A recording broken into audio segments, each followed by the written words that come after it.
the beginning, there was nothing. And then there was the Drunken Peasants Podcast. I gotta get a witness. No! Say, man, you got a joint? No, not on me, man. I don't have facts to back this up. It'd be a lot cooler if you did. That's true. Sometimes I cry. Oh! Lick my butthole, he laughed. From the strangest corners of the internet, here to bring you opinions of the world from an altered perspective. Here are your hosts, the Drunken Peasants. Hello, everyone. Welcome to the Drunken Peasants Podcast. So apparently, the Better Discourse panel is a bunch of... This is episode 872. Oh, shit, wait. Episode 872. We've got Steve McRae. We've got Glitchy Vaush. You know, there was a point where it worked, and it was when you were on with Doug TenNapel, something happened. I think Doug TenNapel put an Earthworm Jim curse on your camera, and then since then... confused me with Doug TenNapel. Yeah, that was pretty rough. You know, Doug TenNapel, I think, was just about one of the biggest boomers I've ever debated. It's possible there was something transmittable to that, and yeah, possibly. pretty rough out here.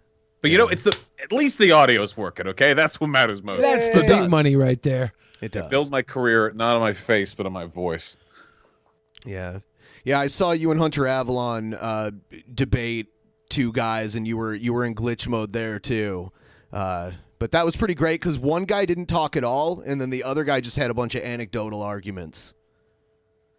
Yeah, that was Officer Tatum, who I want to talk to again, because I feel like he's one of the epicenters of that type of logic, like the survivorship bias, like black conservative. You know, like I made it out of the hood so everyone can. It's a really, really common talking point, and I feel like he's one of the biggest people who pushed it. It's super, super frustrating because that's not how socioeconomics works. Of course, obviously, any environment can have people succeed within it, but we're talking about the likelihood of you succeeding within that environment. And obviously, when it comes to that, I'll tell you this much: I'd rather have been taken my life, born to two good parents in Beverly Hills, than born to one mother out of wedlock in a poor neighborhood. Sometimes it's just a little bit easier, you know. Hey, you're from my home. You're my home area, man. I'm from like that area. You're from BH? Well, I mean, I was from Winnetka. Since you guys are both, my dad worked in Beverly Hills. Since you're both native My Californians, what do you think about the possibility of Governor Jenner getting in there? Oh, I got a segment on that I got interrupted on. Fuck Jenner. That's good though. She'll probably win because of the star power and because all the woke Californians will be like, "Oh my God, first trans governor." So we'll see. I don't know if it'll go that far. A lot of people dislike Mrs. Jenner in California. Trump was president. My slate is wiped. Wasn't there like a fatal car accident that she caused? That she did one murder. Okay. All right. A little bit of we do a little murder here, you know. Yeah. And she is a prerequisite for politics, though. She is a Republican and supported Trump until Trump did a bunch of anti-trans stuff, right? Yeah. Okay. It's still kind of on the fence, I think, about it. Yeah, she was like, we actually read that today. She said she didn't like Trump to begin with. She supported Ted Cruz, but then she said she voted for Trump. But voter records showed that she didn't vote for Trump. Actually, she didn't cast any vote. So my prescription is that she's an idiot, and I think that's probably... Yeah, I mean, supporting Ted Cruz that's not any better in my book. So I was looking at Ben Shapiro's Twitter page today to see if there was any content we could siphon and BS about, and Ben Shapiro had retweeted something some guy posted about Caitlyn Jenner, and he said, yeah, it'll be great when California has their first female governor and she's a man. And then like you do realize that car crashes don't end your my name career. is Ben Shapiro. Let's say hypothetically California has never had a female governor. Then let's say hypothetically Caitlyn Jenner runs as governor and therefore who wins. Now you would say, would California have then had its first female governor? I, Ben Shapiro, say no. Biological pronouns, left wing destroyed. I'm just waiting for his wife to have her first orgasm. Sorry, by the way, Ted Kennedy. I was thinking of the Chappaquiddick back in the day. Oh yeah, that big cover up. Yeah, it didn't hurt his career at all. What do you mean it So, didn't I hurt guess- his I career? guess it's He's the prerequisite sole nowadays. surviving Hey. Kennedy. They made him live with that guilt on his mind while they killed everybody around him. CIA is a Yeah, I'm sure that rude weighed heavily on mistress. his conscience, They right? brought him into a smoky room. They were like, all right, we got to leave one of you alive to tell the story to the next generation. Okay. Gotta have It's going to be you. So aside from Caitlyn, I heard the star of our intro, Matthew McConaughey, Ted is running for Cruz is governor allegedly too. the Zodiac killer. Like the stream, please. Yes, please like the stream. Did you hear McConaughey was running for governor in Texas? Oh, I did hear something about that. Or like he polls. He's not officially running like Caitlyn Jenner is, but I guess he's put it out there that he might, and he's in polls like polling higher than the current governor. Yeah, of course he is. He's handsome. He's a handsome man. He's also very bipartisan. Like he's a centrist. Of course. Centrist. You know what though? That's going to fuel the conspiracy theories that the Californians are moving to Texas to take it It's over. not a conspiracy theory. Look at all the land value going up in Austin. We're a little late to that party. It's been People happening. get so annoying about that. Everyone's like, you know, when my city was at its best when I moved here, but then when everyone else started moving here, that's when it got bad. Yeah, right now, like coastal land is super, super, super overpriced. I mean, you've got like the Bay Area, Seattle, Los Angeles, San Diego. So people are going to move inland, right? But in 10 years, they're going to move somewhere else. You know where it's going to be? Vermont and Pennsylvania. That's what I'm calling, okay? That's going to be the influx of hipsters. That's where they're going to go next. Where was it? West Virginia that's paying people $12,000 to move there and do remote working from their tech jobs, and they're going to offer them like $8,000 worth of recreational stuff to do in their forests. They're like, just come live here. I was born in Seattle in the 80s, so I know when the best time to live in Seattle was, and it was 8 years ago. But when I was born, there was rampant child prostitution. No. There was. It was psycho. It was the worst. I obviously was in the suburbs, so I was safe, but it was crazy here. And then Microsoft boomed, and we had Amazon boom and all that stuff. And now it's an okay place to live if you can afford a $9 So in cup of reality, coffee. someone should tell QAnon that Bill Gates actually freed all the child prostitutes. At least around here. Okay. But everyone does that, right? When like, hey, this was my favorite time to live. Like boomers, they're like, yeah, you know, America ain't like it was back in the 50s. And then their mind, the 50s looked like some kind of like the art painted on the old board games where it was just a bunch of fit white people standing around in pristine clothing in front of a nice car. But, you know, like in reality, it was all shitholes because there was rampant, unchecked poverty and inequality. But nobody remembers that, right? Oh, Maybe yeah. everything has always been bad, and it's just our memories that sanitize the past. I think that's true. I see. I think that it's been different types of bad. Like we had kind of had the middle class for 80 years, and then we decided to milk it away, and that made things a lot worse in a lot of areas. Overall, We see the past, especially during our developmental years, through rose-tinted glasses. I think people I miss always the 70s. The 70s were great, man. Why not I bring miss back the disco? 70s when I didn't exist. Yeah, dude, I'm telling you, you would have liked the 70s. The 70s would have liked you. I turned 40. It was good times. I turned 40 in like 12 days. My 30s will be over in less than 2 weeks. Yeah, the 80s were not as good. Yeah, it's serious. It's serious now.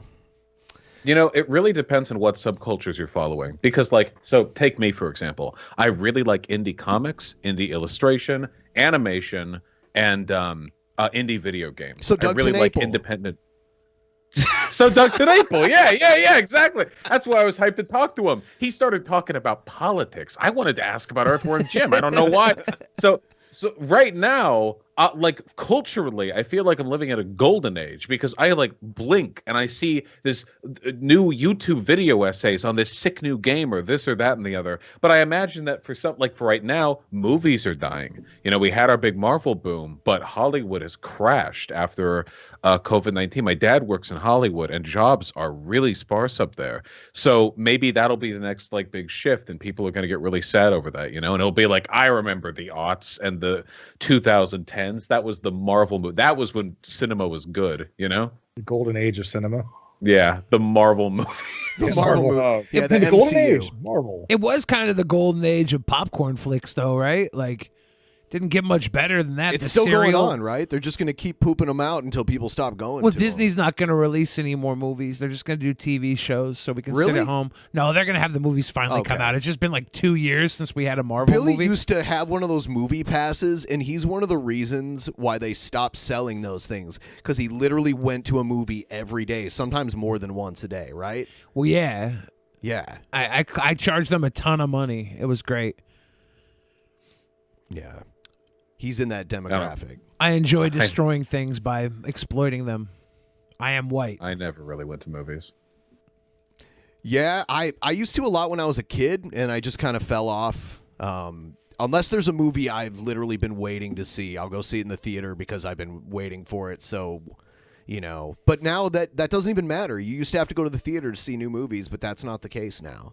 In We have fact, the dollar theaters. I'll probably Remember watch the dollar theaters. Oh yeah, I remember that. God, yes, absolutely. I remember doing dirty stuff in the dollar theaters because nobody else would go That's to what them. you did, man. You know, That's why the Vaush, floors were sticky. Vaush, Those are for the someone sent me a video where this guy defeats you with an equation. You want to see it? Oh Christ! What? Yeah, sure. Hit me. All right. Nobody told me there was going to be math. Okay, ready? What the fuck? This is an airtight conclusion he's coming to. A person. Oh, shit. I'm illiterate. This is gonna be hard for me. So, supporters of fascism are themselves fascism. Voting is a way to show support. This is the logic chain here. Vaush voted for a fascist, therefore, Vaush is a And fascist. because analytards love this, we're gonna do so P This has got to be equals infrared, right? Hold on. Yep, that's infrared. Okay, I wasn't sure who it was. That has to be. Oh, this is about the IQ I'd expect. Yeah, yeah. Do I even have to argue against this? Yeah, you know, I'm taking it. We're on our new fash arc right now. The pro Biden fash arc. You know, Biden famously popular with fascists. You can go on all the fascist forums on November 5th, 6th, 7th, and just see an outpouring of support for So Joe wait, is Joe Biden. Biden now the poster boy for fascism? Is that how it is? I do. We're done with it now, but I have had the most fun the past month with my anti-tanky arc. Okay, you know how some lefties, like, their beginning and end, the knowledge of leftism for them is like wearing Ushanka and praising Stalin. Yes. Okay, well these people have gotten way too confident with time. So right now, I took about a month of my valuable time to talk with them, and now I'm all they're going to be talking about for the next year. So it's Cancel Vaush. antagonized successfully. Yeah, this isn't really a math equation, So though, right? this is a guy. So what? This guy is a socialist that thinks Biden is a fascist. Is that it?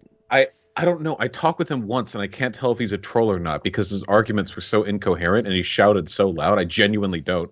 I unironically don't know.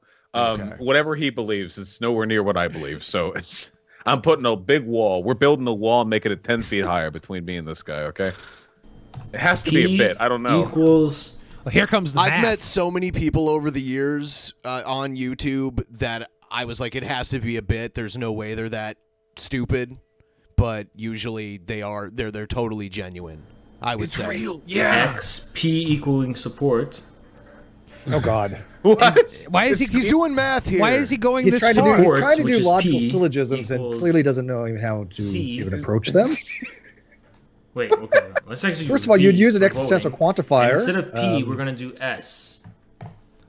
Wait, can he not write a Supporters of syllogism? fascism. Then why is he trying? Word, stop. Why you do? Wait, Ben, you didn't prepare me for supporters this. You didn't say there's going to be math, first of all, and anything like And then okay, this makes Vaush What's going on with the Supporters of garbage bags fascism. piled up in the back of Yeah, his room? well, his background is he's got just a pile of trash. It's like he behind force him. fucked a trash panda back there. What the hell is going on? Your bourgeois respectability standards will not last long, comrade. All the Voting is a way to show support. So supporters of fascism. He's streaming from Garbage Island, I Wait, think. does this make sense? Yeah. No, wait. They only V equals S. Are you knocking existing Voting socialism of Garbage Island? is a supporter Supporter of Yeah, basically, we had JF on here a long time ago, and he was talking about his ethno state and how awesome it was. And Billy was like, "You should just have it on Garbage Island," because we were, the Garbage Island floating in the Pacific Ocean. Yeah, it's like the size of Texas, isn't it? Yeah, I was saying He got mad. It's sovereign land.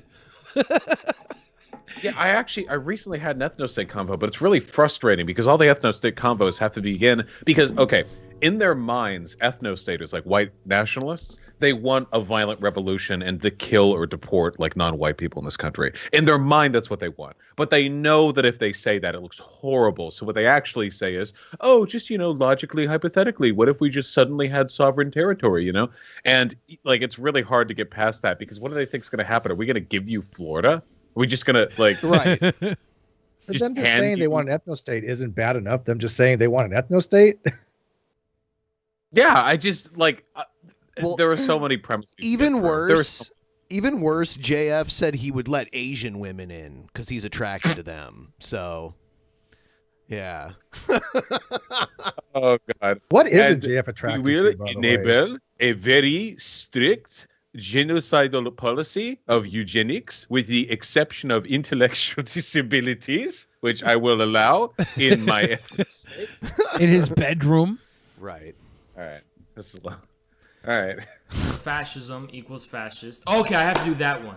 That's how I have to do. Okay. This is the worst math. I have to add the F here too. So I hate all of supporters this. of fascism equals fascist. Voting is a way to show support. Vaush will be on the edge of my seat. Man, you can see the wheels turning in his head trying to figure this out right now. Yeah, I think I'd Vaush rather watch some equals man-on-man action.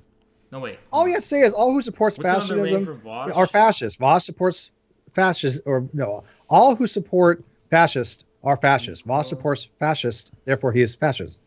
Something along those really lines. Nice seeing him try to work this out live too, because you'd think he would have like reasoned it out. You thought he would have done it ahead of time? Yeah, typed a couple lines up, and he was like, "Okay, now we gotta add on. Yeah. This is really." I mean, it's airtight. You think you would have proofed it before, right? Vaush is a fascist. Hey! There we go. Oh, and it says Doesn't J even follow, equals but that's F okay. at the bottom. Ooh, he is from Garbage Island. I'll tell you what. Jeff Holiday does the best JF impersonation, and he'll do JF and Billy will do Mama JF together. And after the first time that happened, JF blocked me everywhere. Yeah, I caught a block too. Yeah. Oops. The Jeff Holiday will go so far with the bit though that he'll have Yes. sex with a mentally handicapped woman during it. And that's impressive. Yeah, it's impressive. Yeah. Jeff Holiday commits to the bit. That's for sure. He does. He does. He does commit. He brings up a picture of JF where the mouth is cut out, and he puts his mouth in the hole and like talks for him. Right.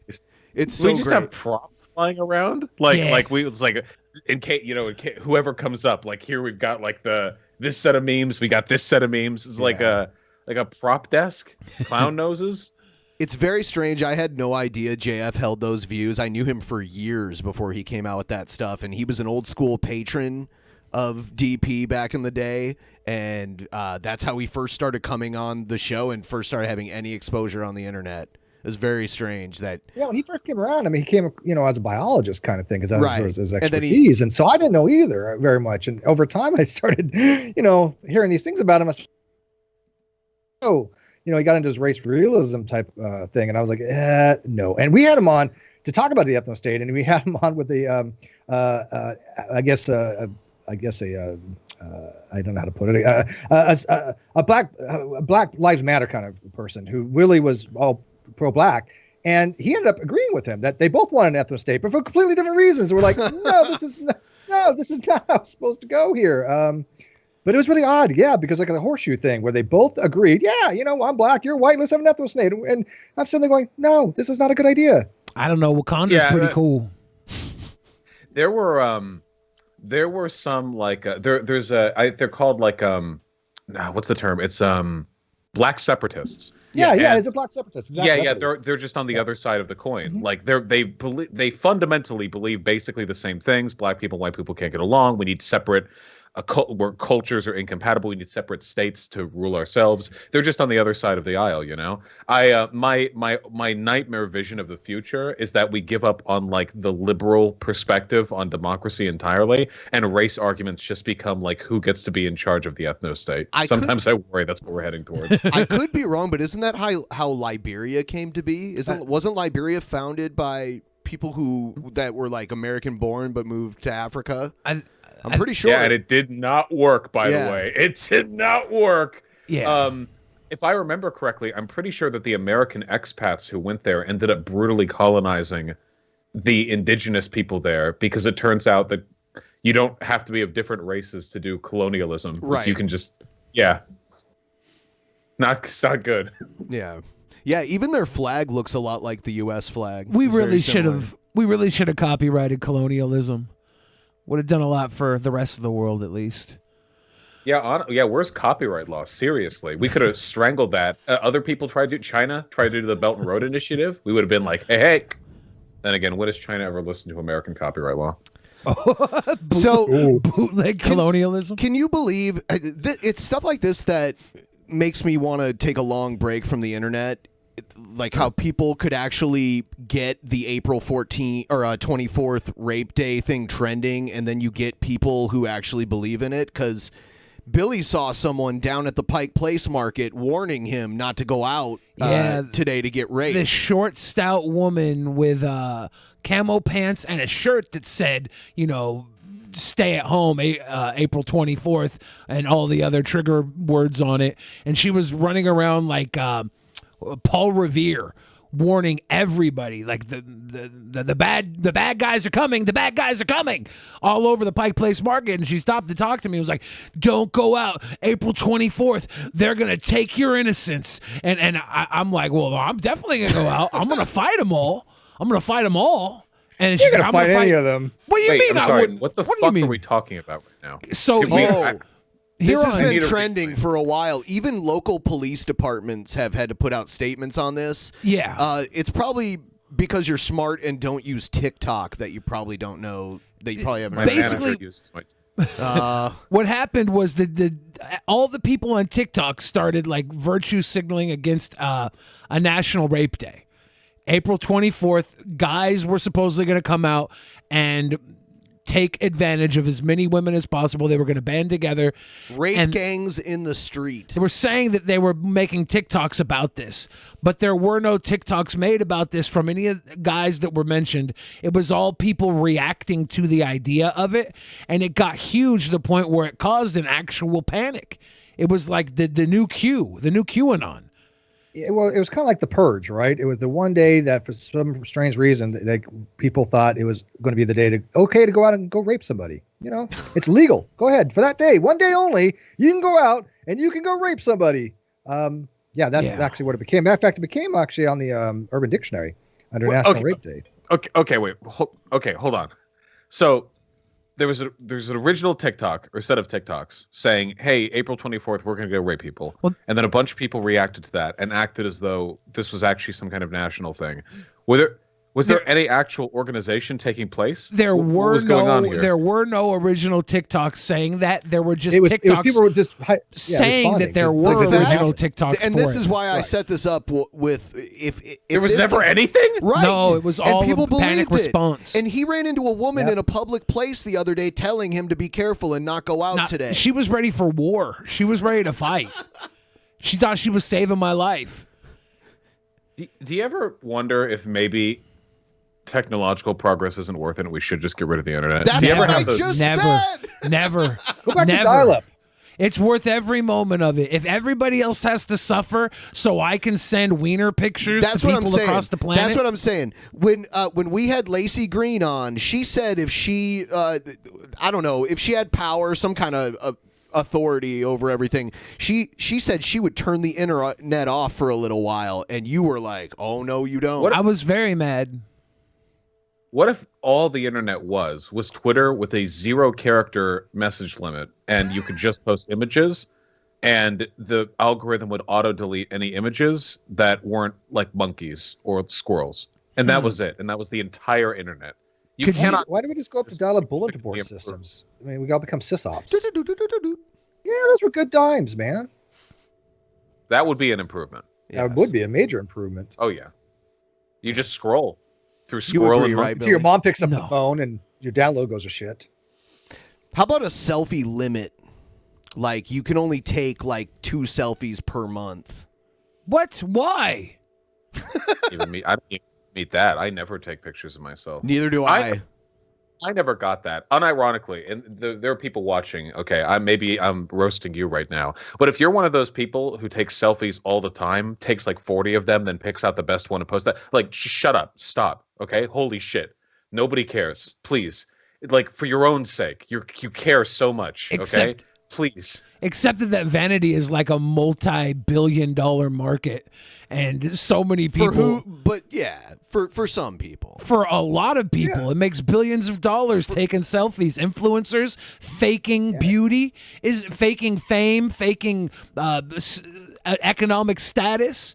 It can make you rich. It can make you beautiful. It can make you famous by faking it, and that's all from the selfie. It's kind of gross. The face tuning thing fucks me up too, because nowadays nobody ever just posts a selfie. I've never edited an image of myself, unless it's like for a meme, like I make myself bald or whatever. But like nowadays, all of these social media apps have inbuilt programs. Oh, thank you for the bagel. Fuck yes.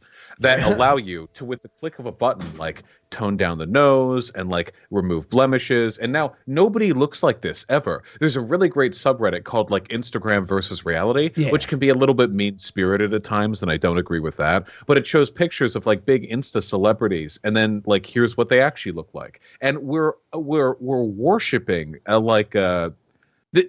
basically, if what you're worshiping is the Instagram aesthetic, then you're doing the same thing as people who unironically like fuck waifu pillows and talk about how 2D is better than 3D. Your standards are so far beyond reality right now. You're not even in the same universe. Yeah. I don't do like all the extra stuff on my cute selfies that I put out. I'm just naturally beautiful. But I did have one of my Insta model friends edit my my photo, and it made me want to bang myself. I was that much hotter. Now I just bang myself out of habit. I don't want to. I just do it. I saw. Yeah, it was like, you did, right? You did bang yourself. Oh, right? I did, yeah. But it made me want to do it instead of just naturally do it out of. It's what I do every 4 or 5 minutes. You know, moving on. I saw this today, and it kind of surprised me because I was almost sure that because George W. Bush didn't like Trump, both George Bush, Presidents George Bush, didn't like Trump. I thought they voted for the Democrat, but I saw this, that George W. Bush says he wrote in Condoleezza Rice for president. Like, what?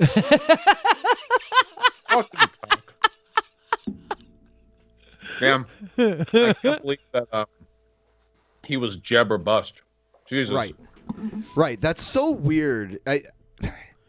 I think that's just because he wouldn't want to admit that he ever voted for a Democrat. It's a virtue signal. It's 100% a virtue signal. And I bet, by the way, the only reason he doesn't publicly support Trump is because now that he no longer has any political power, he's only looking towards his legacy, and he knows that Trump is going to be more unpopular with time once this populist wave dies out a little bit. It's just a legacy thing. I don't think he actually really has a problem with what Trump does. What, George Bush has an issue with the mistreatment of Muslims and the mistreatment of immigrants on the border? Okay, sure. Well, George Bush has a problem with transphobia? Okay, sure. Like, all right.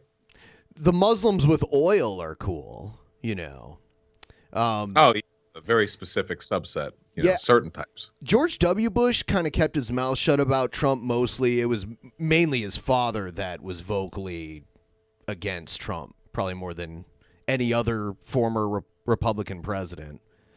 Yeah, he really didn't like him. And McCain, like those older Republicans, did not like Trump. And look what happened to them. Yeah, all during the Trump administration. Hating Trump is bad for your health. You think there's foul play involved? Foul play? Yeah. Trump let them get older than him and die. That's pretty foul. Yeah, who pointed the CIA aging gun at these people? Their aging gun. They do have like a gun that shoots like a little beam of ice, an ice bullet into your chest and gives you a heart attack. I've never heard of such a thing. Yeah, it's a legit thing, and the ice bullet will melt, and there's no trace of it. Just Have you ever heard of the CIA, the headache gun? Yeah. The sound device. They hit me with that all the time. That beanbag. Now they must get me with the raging boner gun all the time. I had heard about some sort of. I remember when I was in Portland, when a lot of the protests were going on, there were the rumors that the cops were going to use this weird sonic thing to subdue a crowd. A friend of mine was telling me about it. I'm like, I don't think that's going to happen.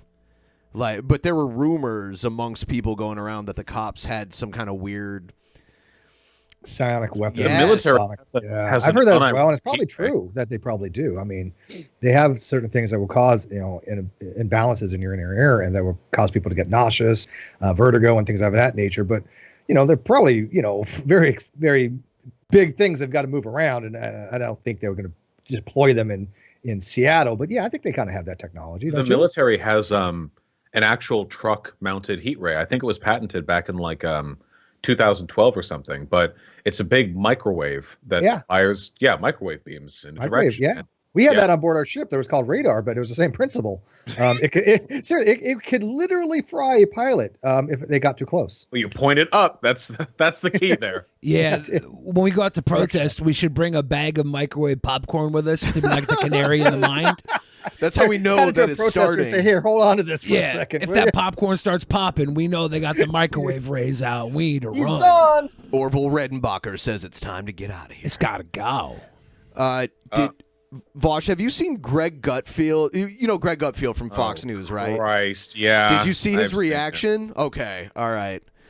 Please bring it up because I haven't shown it on stream. Please bring it up. Here it is. Here it is. And now I'm going to just get really selfish. I'm glad that he was found guilty on all charges. Yeah.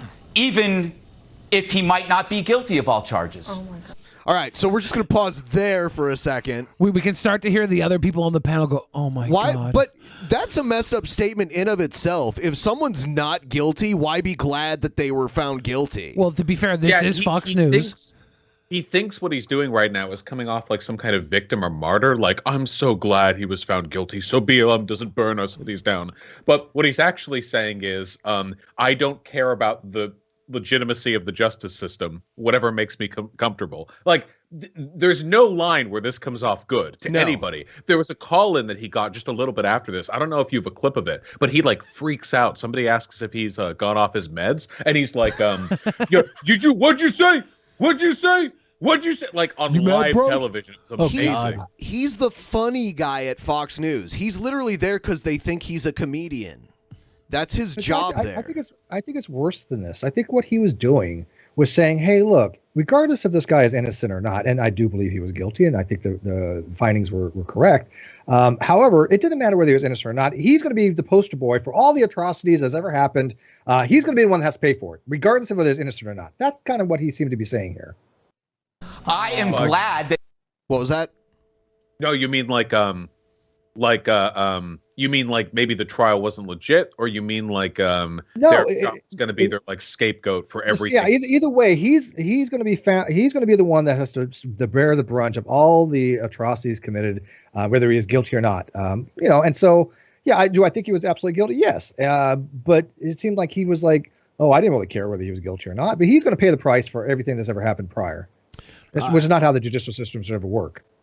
Sure. There's no getting around that for mega incidents like this, right? I mean, the judicial process does its best to maintain, ambivalence and neutrality on the part of the jurors. But I mean, if there's a huge amount of media attention around a case one way or another, I have a feeling that Chauvin's probably going to try and appeal. I mean, if this at any point gets reassessed, I imagine that the circuit judges will probably find the original verdict, acceptable. They've actually added a word to the dictionary because of Chauvin. There's a word now called a Chauvinist. It's a person displaying aggressive or exaggerated patriotism. Really? So yeah, I think it's a new word. The whole word after him. I think it's a new word. I'm glad that he is guilty of all charges because I want a verdict that keeps this country from going up in flames. Oh my goodness. No. What do you mean? No. That's not how it works. No. What do you mean? No, I'm at least being honest. honey. My neighborhood was looted. I don't ever want to go through that again. We do not sacrifice individuals for the sake I'm of saying he's how guilty. people I'm feel. saying I'm glad about the verdict. I'm glad. No. Wait. I'm saying I'm glad, guys. I'm glad. No, I'm happy. Celebrate happiness, guys. I'm supporting this. You never thought I would do that, right?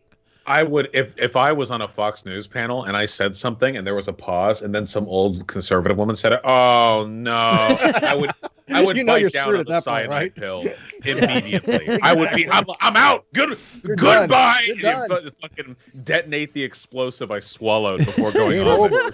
Holy shit! The cringe. My God.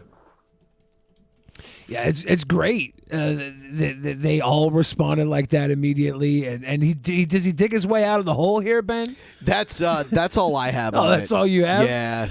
Yeah. He does not, by the way. The combo tapers off a little while afterwards, but no, he does not dig himself out of that hole. Oh, yeah, I didn't think he did. I just He just could jumped imagine in it and being started piling dirt entertaining. on him. Yeah. Good old Fox News. You never let me down. So Fox Entertainment. It's no longer news. It's just Fox Entertainment. It says news on the screen. but that was long since decided a long time ago. It's no longer news. I just looked up news on the dictionary. I guess they changed that. It says entertainment under news on the dictionary as well. I'm gonna have the dictionary open all tonight's episode. By the way. It just says for entertainment purposes. So this thing that you sent me earlier, Billy, is this confirmed DMX's funeral procession? Yeah. All right. I just.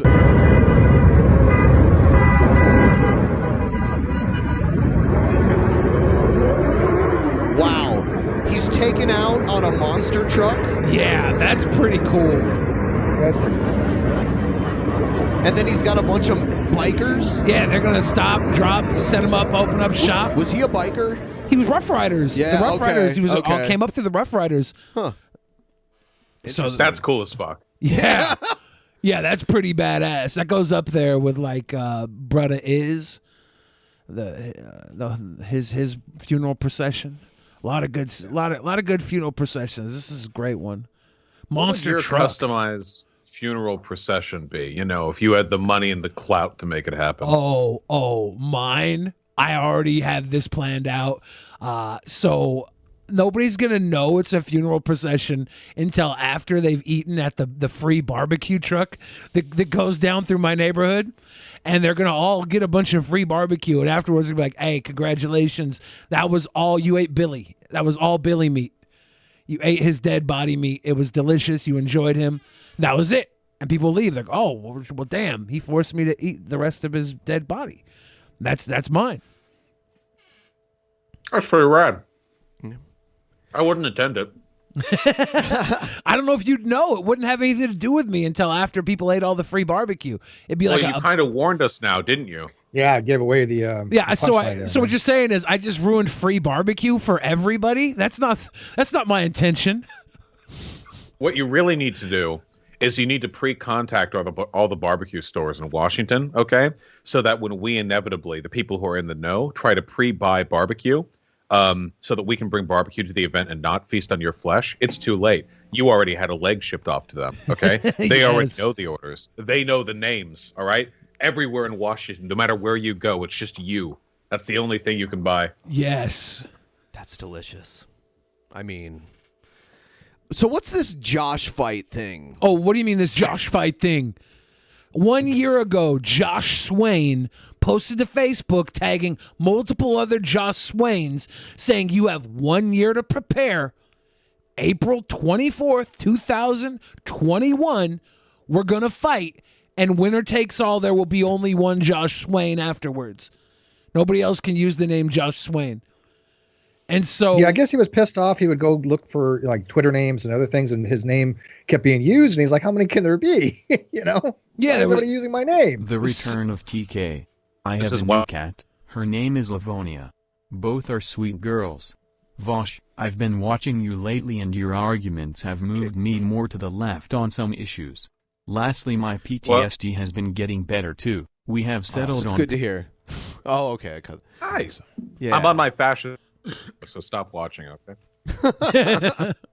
He voted for a fascist. But yeah, this basically these Josh Swains got together to have a battle, and I guess was it 20,000 people showed up to watch? It was some huge number. Nobody showed up. What do you mean nobody showed up? Let's see. Showed up.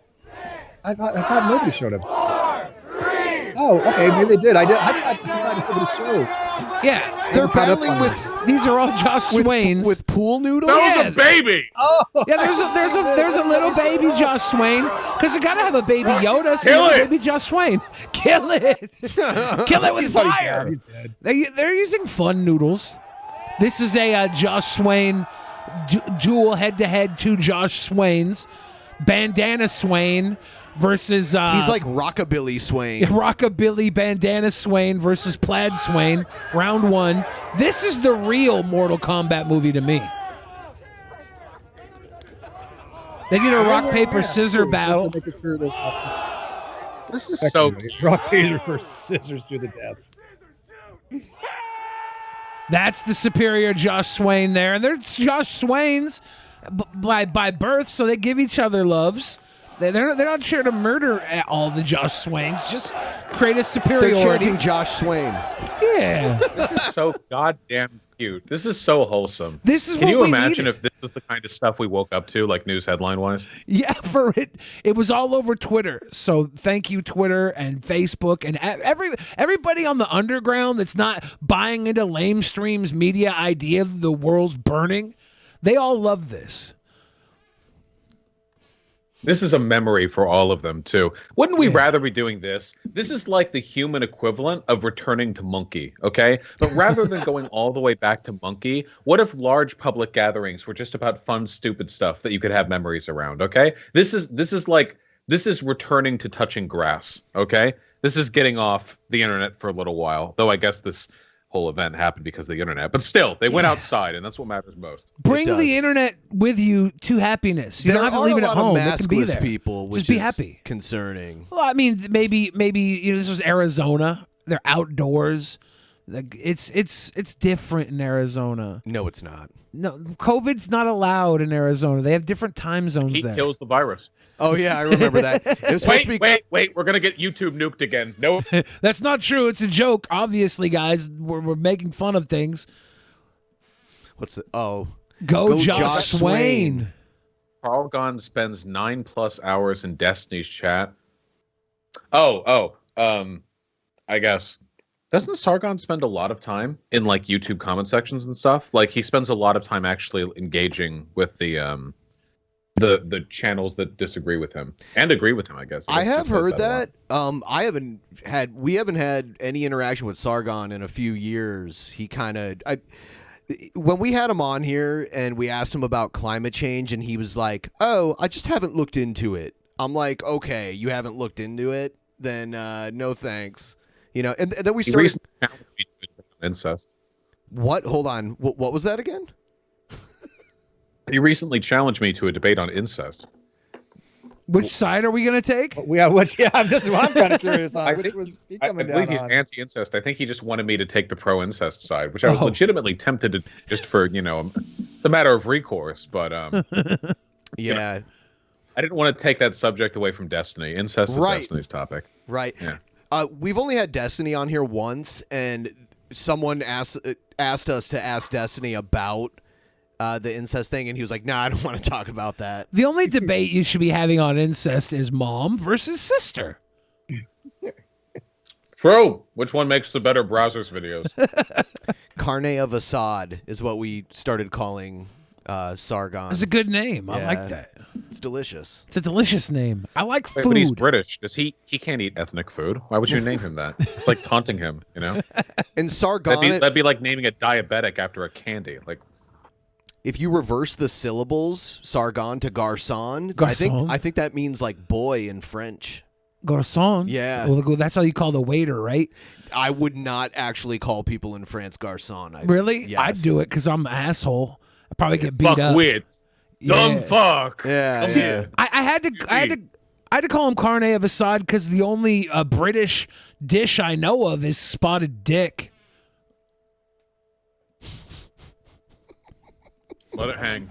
Yeah. Speaking of spotted dick, These guys are just swaining out. They're all signing. Are they all signing Josh Swain on their fun noodles? Yes. What are you, Josh? So cute. Who was the lone Highlander?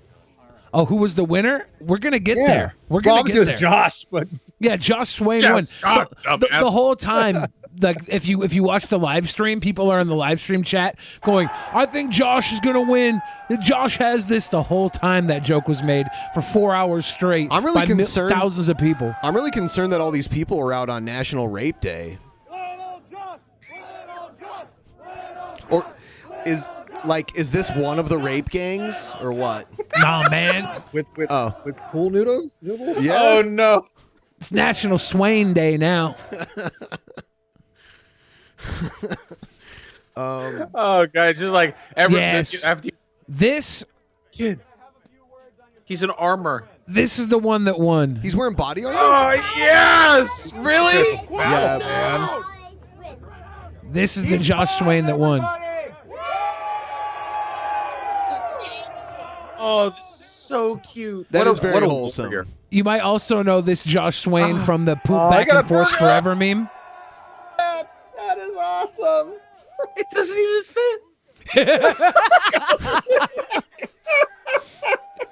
He's got an AEW belt. Oh, He's the my champion. God. What a fucking king. That is Bless him. All awesome. hail the champion Swain. Oh my God. Just give I a don't know little how I kid missed a this. pool noodle and a Kevlar vest and throw him out to the crowd. Oh, So yeah, dude. I want to be a There's parent now. It's like watching those guys that, finding the baby chipmunk that decides to put it back in the tree with his mom or squirrel or something, this makes you feel good kind of stuff. yes, this is exactly what the world needed. Sucks. Like, I'll think that it does because we're all a bunch of pessimistic bastards. I'm not. You are. I'm the single most optimistic person that lives in his own feces you'll ever meet. Actually, let me. This could be all of life. All of human civilization could be Josh's meeting up and battling and giving crowns to children. Right. We choose not to live that life.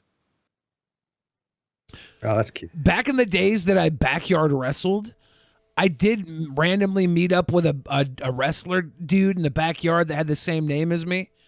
And Like your real name? Yeah. Yeah. We both had the same birth name. I beat him.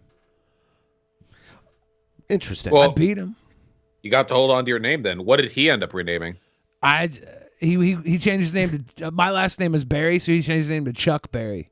And that Barry, that Chuck Berry's dead, so I guess he's the only Chuck Berry now. It's true.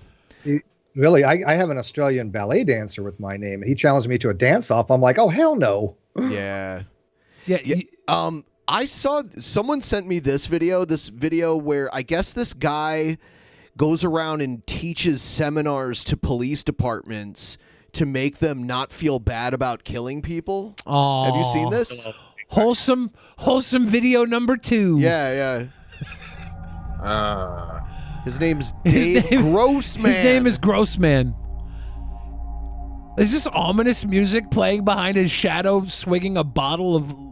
I am convinced from a lifetime of study, if you fully prepare yourself, in most cases, killing is just not that big a deal.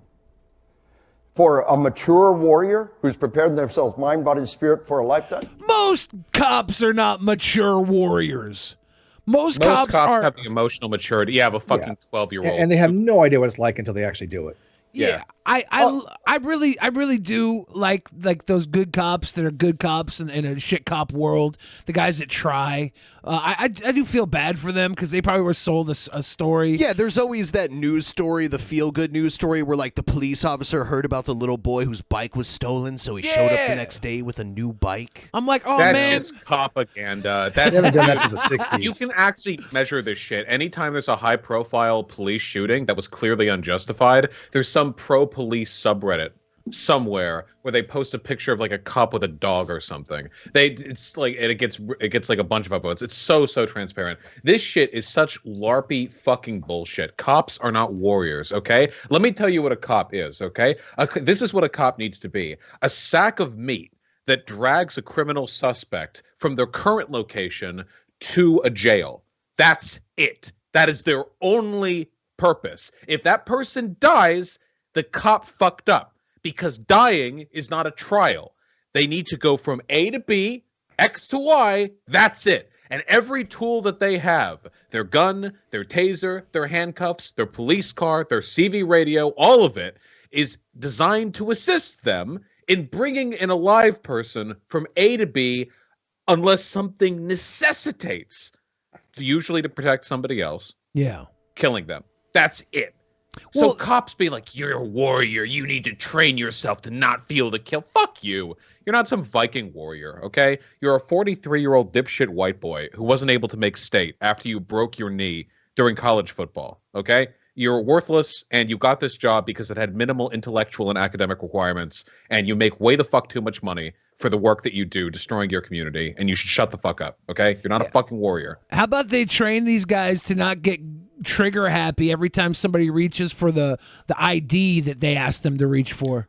Yeah. And don't you think this has the opposite effect? When you're telling a group of people that have the ability to kill people, right, that it is no big deal, you're devaluing human life. You're basically telling them, hey, look at taking a life, not a big deal. Don't worry about it. Just shoot first. Don't give a shit about the consequences. Well, there's also... It's no big deal. It seems to be devaluing people as humanity there. When you get multiple officers all barking different orders at one suspect too, that's a big problem too. And if you notice that video that was released recently where the soldier, he had the two cops and they were kind of giving him conflicting orders, and then they maced him, and then they wanted him to reach to take off his own seatbelt, and he was smart. He did. He's not like, do that. I'm not reaching for shit. Yeah, that was ridiculous. You know who I have waiting? Who says they want to talk to Vaush?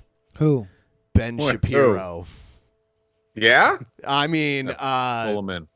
It's all right. I'll pull him in because this is hilarious. Hold on, I'll bring him in, and we'll see what he says here. My chat is so incredibly gullible. All right, here he is. Are you there, Ben? Hello? Yeah, Ben? Yeah, we can hear you. First of all, okay, hold on. I just want to say that I think Vaush's impression of me is very disgusting. He's offended by your impersonation of him. I appreciate you I'm also translating how you talk about my sister. Oh, Abigail, she got big ones. Well, actually, not much anymore. She's going to get them reduced here soon. That's a shame. Because, unfortunately, a lot of ridiculous, disgusting people have said some very nasty things about my sister, and I believe Vaush is the one who started it. Is she getting a foot size reduction? Because it's not just the booba people are focusing on, you know? Then she got some gigantic, floppy, lovely feet. Want to suck her toes? That thing? I'm not saying either. I'm just, saying that the word gets around. There's discourse, You could practice the ancient Chinese art of foot wrapping, for modesty. Oh, yeah. That's not healthy, though. Well, the main reason I wanted to come in here, Vaush, is because I want to finally take you up on that debate that you've been asking for so long now. What the fuck are you? We're debating right now. If you want to debate me, now you have your chance, Vaush. Okay, the topic is incest and your sister. If you don't do it, you're a total P word. I don't know. Yes, you are a total wet-ass P word. All right. Fight me, bro. Fight me. Debate me, bro. Got anything on your mind, Ben? Any particular contentions you have? Hypothetically speaking, your name is really just a big mistake in of itself, because we know that's not your real name, Vaush. Would you say I'm being dishonest? What kind of person uses a fake name? Isn't your real name Benjamin? Yes, but Benjamin and Ben are basically the same thing. They can work. You can also take it up. You know what? If you don't even want to talk to me, Vaush, that's fine. We're here to debate, but it turns out you don't want to, so that's it, all right? If you want to read my book and learn more about me, you can, and maybe sometime when you want to be a man, we can have a real debate. But as for now, no. Yeah, I'll hook you up with him later, Ben. I'll see you later at the secret meeting. Yeah, I need time to prepare. I need to review Ben's literature. He had you on your ropes, man. He had you, man. You were on the ropes the entire time there, Vaush. What happened? Oh, I'm off my game. Well, yeah. What can we say? I had high hopes for you too, man. I thought you were going to ace that. But... We hate springing these debates on you. It's really, it's not fair. I'm sorry. Okay, I'm calm now. Okay. Next time I'll be more prepared. Okay. Thank you for this is like jiu-jitsu training, all right? You're getting me ready for the end. Should we call Trumpster Bob now? No. Oh, okay. Should we just do get people to spar fight with Vaush to train him for his It's real nice to debates? see Vaush on the show without a drunk Nazi yelling at him about horse dicks for 2 hours. It looks like some people want the exact opposite, as it so happens. They do. You have the weirdest discussions, man. I'm telling you, dude. Have any of you seen Voice HS Poozy?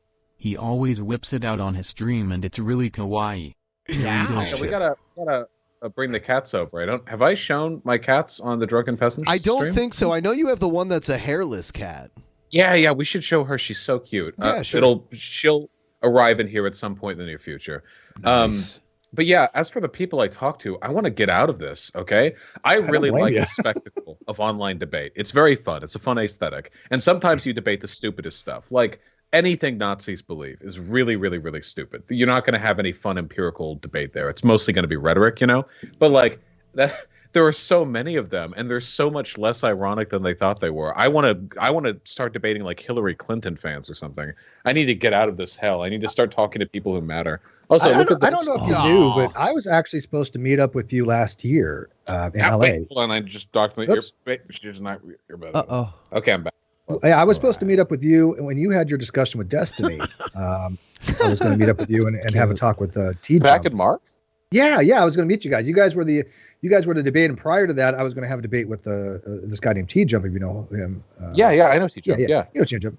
And I guess he got sick, and so I didn't want to plan a trip for nothing, even though I probably should have came down and hang with you anyways. That would have been fun. But yeah, next time you do that, I might pop on down.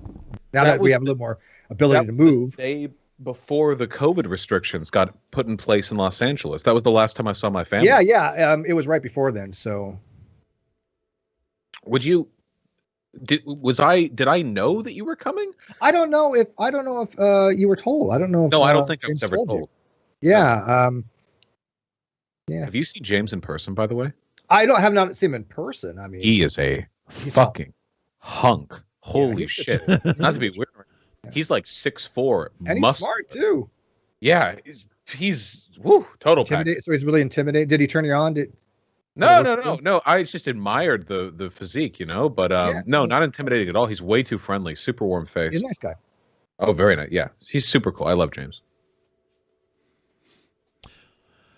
I don't know James, so I'm out of this conversation. Ben had to go run and get his cute thing to be a part of the old conversation. Here's mine. Host stupid online debates, and it's good. It's very good. I don't know what the hell you even debate about. Like I said, you debate about the dumbest things I've ever seen, and it's no fault for you. It's just some of the things that people want to debate you on. I'm like, what the hell is there to debate? Argon and incest. You said that debating Nazis is like the stupidest, easiest thing to do because they're so stupid. Do you think if you took their side, you'd be able to get any tread? Would you be able to do it way better than them? Oh, easily. 100% I could. So the real problem with Nazis in debating is it's the Dunning-Kruger effect. So the problem is if you're a fascist, you're a Nazi, you have to believe and advocate for factually incorrect things. There's no getting around that. Fascism is by definition ideologically idiosyncratic. There's no way around that. You can't believe these things and then find the logical way of defending them. You have to use dishonesty and rhetorical tactics. But the problem is most people who are stupid enough to believe these ideas usually aren't smart enough to know the limits of their knowledge. So instead of sticking purely to rhetoric and gunning only for points that they can defend sort of out of intuition, what they instead do is try to defend points they believe on logical grounds because they think they can. This has been the downfall of fascist regimes in the real world too. People think that Nazi Germany was this cold, calculated, efficient machine. That's not true. Hitler would sleep in until noon. He would insist that his compatriots referred to him as wolf, getting irritable when people didn't do so. He was described as irrational and emotional by his contemporaries. There were significant scheduling and logistical delays in the high command of the German government under his operation. It was a shit show. The Biden administration is significantly more efficient than Nazi Germany ever was, and that's not a very high bar to crash. It happens every time. fascism just doesn't work. It burns itself out really fast every single time. Have you ever seen those old films where Hitler has the really weird shakes too? It was almost like he had Parkinson's or something. Wasn't he a method? I think that might have been it. There's these weird videos of him with he's sitting in a big crowd of people and he's like shaking around really weird. Like falling apart over there. Yeah. Do you think this is? Oh, sorry. Do you think maybe he's like Michael J. Fox time traveler, the whole Teen Wolf thing? The shakes. Wait, he is Michael J. Fox? Like the Back to the Future's real, and he's doing some Forrest Gump, I'm all of history bullshit throughout time. Well, God, I mean, if that's the case, then Hitler would have been the last stop, wouldn't it? So, but Vaush, what you described, how is that any different from a lot of the other movements we've seen? I mean, what you've described could be completely 100% applicable to flat earthers, right?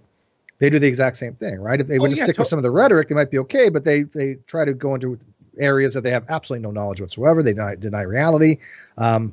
It just seems to be the shtick that these people do.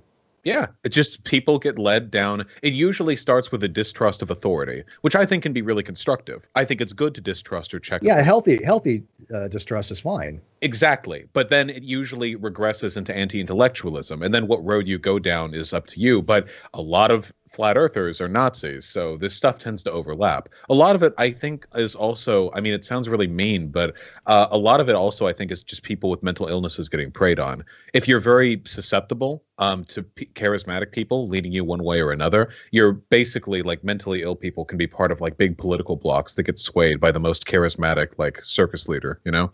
Stefan Molyneux did that for a lot of people until he got banned from every single platform known to man. I've seen like portions of his audience. A lot of people in there not doing very well, but he's a previous cult leader, so that's the type of person. He preyed on those types of people. I mean, flat earthers do the same thing. There's some people that I won't even engage with because I'm firmly convinced they have mental issues. And I don't want to engage with those types of people, right? Oh, by the way, Steve, we're bringing on G-Man. Steve, we're bringing on G-Man right now. Speaking of which, G-Man. Yeah, no. It's true. And it's sad, too, because a lot of them, it's like an infinite regress of sadness, too. If your life's not going great and somebody out there is telling you, hey, it's not because of you, it's because of the Jews, or it's because of NASA covering up the flat earth thing or whatever, then it prevents you from fixating on whatever conditions are making you miserable. So these people will dig deeper and deeper into this tunnel. Their only social groups now are extremist far-right groups because nobody else will associate with them. Their friends are only friends with them because they share political values. They know if they drop those political values, they aren't going to be friends with those people anymore. They have nowhere to go but down. And that's, I mean, invariably, that's how you get suicides and mass shootings, which we have more of now than we ever have in human history. So, yeah. Yeah. I was watching. What about G-Man though? No, I was just joking about bringing him on. I was watching the old episode of Boy Meets World where Sean Hunter gets brought into a cult today, and it really made me think that all these people that are getting sucked in, they just need a good friend like Corey Matthews, you know. Wait, Corey Matthews? Yeah, it's Boy Meets World. It's before Vaush's time. It's after Steve's time. And I didn't watch it. No, come on. You said Boy Meets World. I was thinking Jimmy Eats World. That song. No. That's what I was. No, it's the Boy Meets World sitcom from the 90s. It's pretty much the only thing worth talking about anymore. So I bring it up as much as I can. What about Malcolm in the Middle? What about Malcolm in the Middle? Malcolm in the Middle. You talk about Boy Meets World. You got to talk about Malcolm in the Middle. I saw Malcolm in the Middle. Yeah, that was Malcolm in the Middle.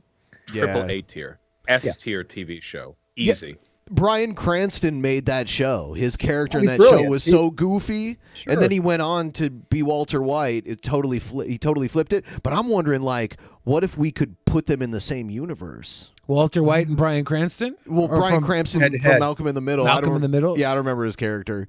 I would personally invest in a Breaking Bad remake where every condition is the same, except rather than having Walter Jr. and Skyler, Heisenberg has Lois and the That would four be boys.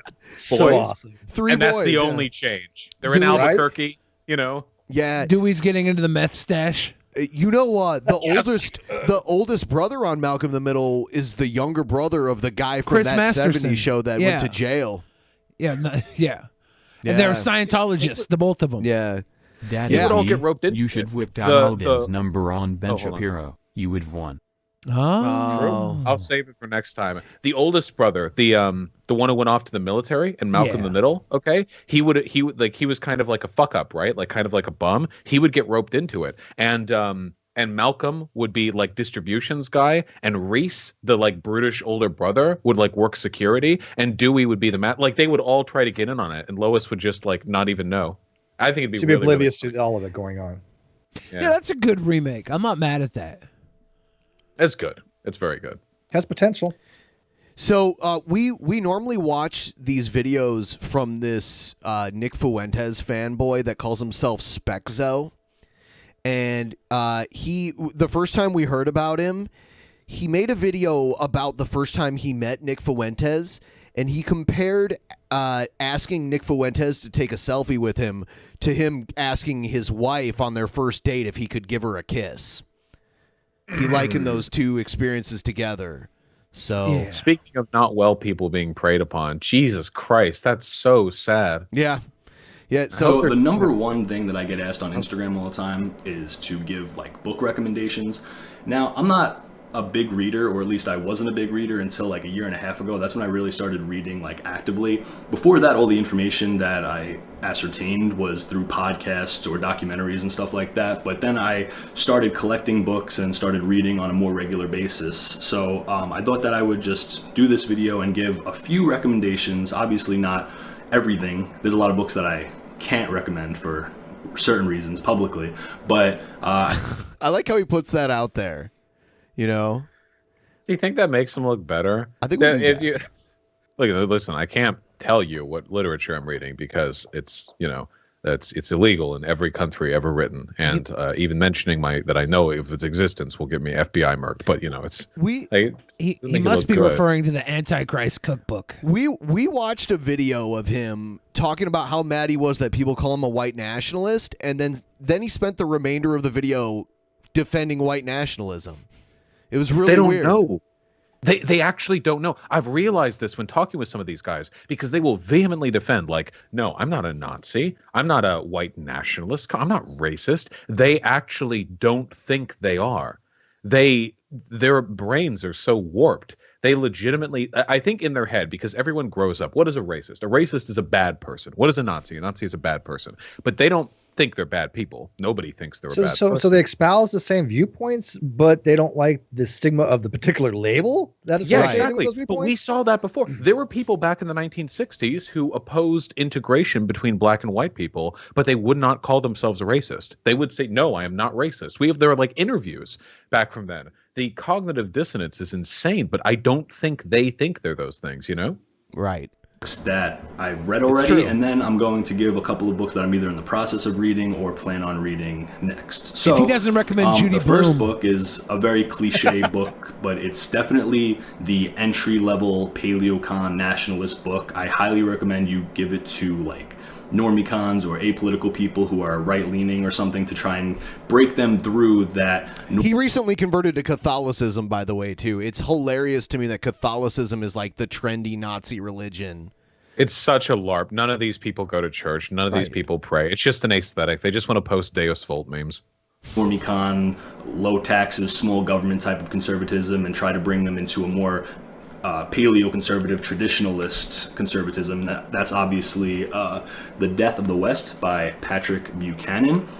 Oh, Pat Buchanan. Well, that's someone whose name at least I recognize. But yeah, racism kind of got him into the political arena, right? Pat Buchanan. Yeah, I would say so. Yeah. I'd say racism had something to do with his public presence, yeah. Yeah.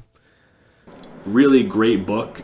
He basically breaks down the demographic issue, the cultural issue, and really gives a lot of valid arguments using statistics and facts and historical documentation and stuff about why we need to return to what traditional America once was, or we're going to lose our country and Western civilization. So this is definitely I remember Pat Buchanan being a viable candidate for the Republican nomination at one point. Like, he was in the top 3, I would even think, in the primaries at one point. a highly recommended book for people who are not really in the know when it comes to like dissident right-wing politics and stuff, and to try to bring people into it. It's also, if you never read it and you already know all the relevant information, it really breaks it down. And you know what's so sad? You know this guy's jealous of Catboy. He just wants to go on a date. Yeah, he just wants to go on a date with little Nikki. Gives like a concise. I think I don't know if it still is, but for the longest time, the banner image on his Twitter profile was him standing behind Nick Fuentes at some rally. I don't know. That's his claim to fame. He loves Nick Fuentes. Yeah. The next book is for people who are interested in the history of the Catholic Church. It's called Triumph, the Power and the Glory of the Catholic Church. Now, I went to Catholic school, kindergarten through 12th grade, and we did have to take church history, but it was the most unflattering history of the church I've ever had to learn. It was not skewed, which I'm kind of surprised, but I doubt this is, you know? This is what I mean, by the way, of the type of guns that Nazis should stick to, okay? So the way Nazis work fundamentally is they tell you that there's something that is essential to you and it's going away because powerful people, they say it's the Jews, whatever, are trying to take it away from you. So what you do is you get a person really emotionally invested in a collection of abstract ideas that can't be quantifiably tied to anything meaningful. And then you say that those things are being destroyed by X or by Y, and you venerate everything that is anti-X and Y, and you condemn everything that is conceivably pro-X or Y. But you don't actually get into any of the like standard of living stuff. What do white nationalists fight for? Culture? What the fuck is culture? Like unironically, what is white culture? Well, does it span all white people, all 1.3 billion of them? Is the culture in Poland the same as culture in America? Which part of white culture? Right. I tell you, I grew up in a white neighborhood. One part of America, another part of America, are they the same? What does it mean? It doesn't mean anything. It's completely and utterly meaningless. And then what you find out is most of the people who are bemoaning the death of white culture, they feel a cultural absence in their heart because they grew up in a white suburb to rich parents who didn't pay enough attention to them. And the funny thing is, the reason why those suburbs were culturally dead is because of policies deeply rooted in white supremacy. Suburbs are culturally dead because of the onslaught of capitalism and racially exclusionary policies that were put in place at the beginning of the creation of the suburbs. That's why. So these people are suffering a culture death from... they're doing it to themselves here, and then they're blaming everybody else. It's crazy. The most culturally enriched people in America live in diverse inner city areas. That's factually and empirically true. When you rate people's satisfaction or their happiness with their environment or the society or their culture that they live with, yeah, it's way better to live in a super diverse where you can go out and there's a food truck and there's like crazy shit all over the place. People get way, way, way happier with that sort of thing. But that's not the culture they want, even though white people are more culturally satisfied in inner city areas with lots of racial diversity than they are in suburbs. So what are they really fighting for? It's not the happiness of white people. It's just the essentially a political ideology to justify their hatred of minorities. That's what it always comes down to. I don't know. I'm out here fighting for my Miracle Whip margarine and ham water products.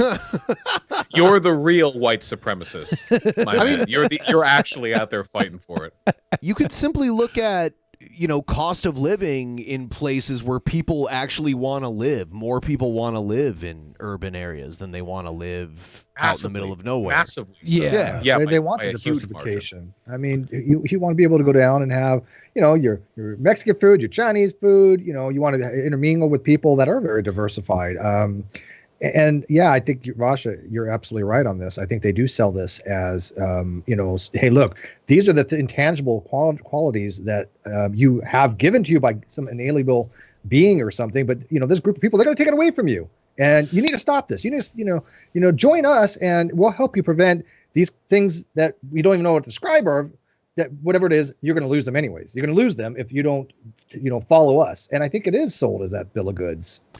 Yeah, and it's sad because these people have to be in a really low place to sell away everything moral about themselves.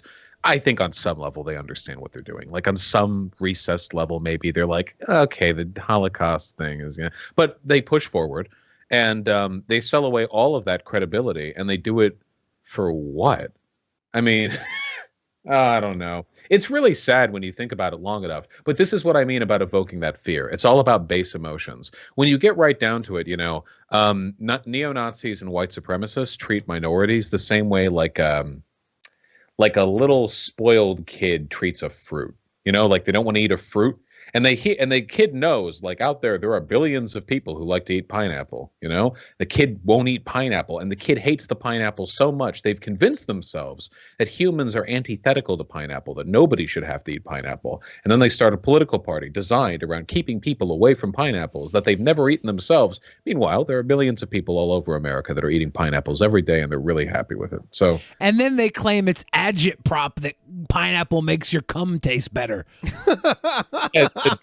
It's propaganda that cum can taste good. Cum is supposed to be saline and bitter, and anything else is Zionist propaganda. Which is totally untrue, because if you blow a diabetic man, he's gonna have some sweet nard juice. That's just a fact. Is that true? Yeah, if you taste sweet, if you taste sweet, you might have diabetes. Study. Oh, dude, I taste my own brand once a month. I got to make sure I have proper batch. Can't serve that up to the wrong crowd.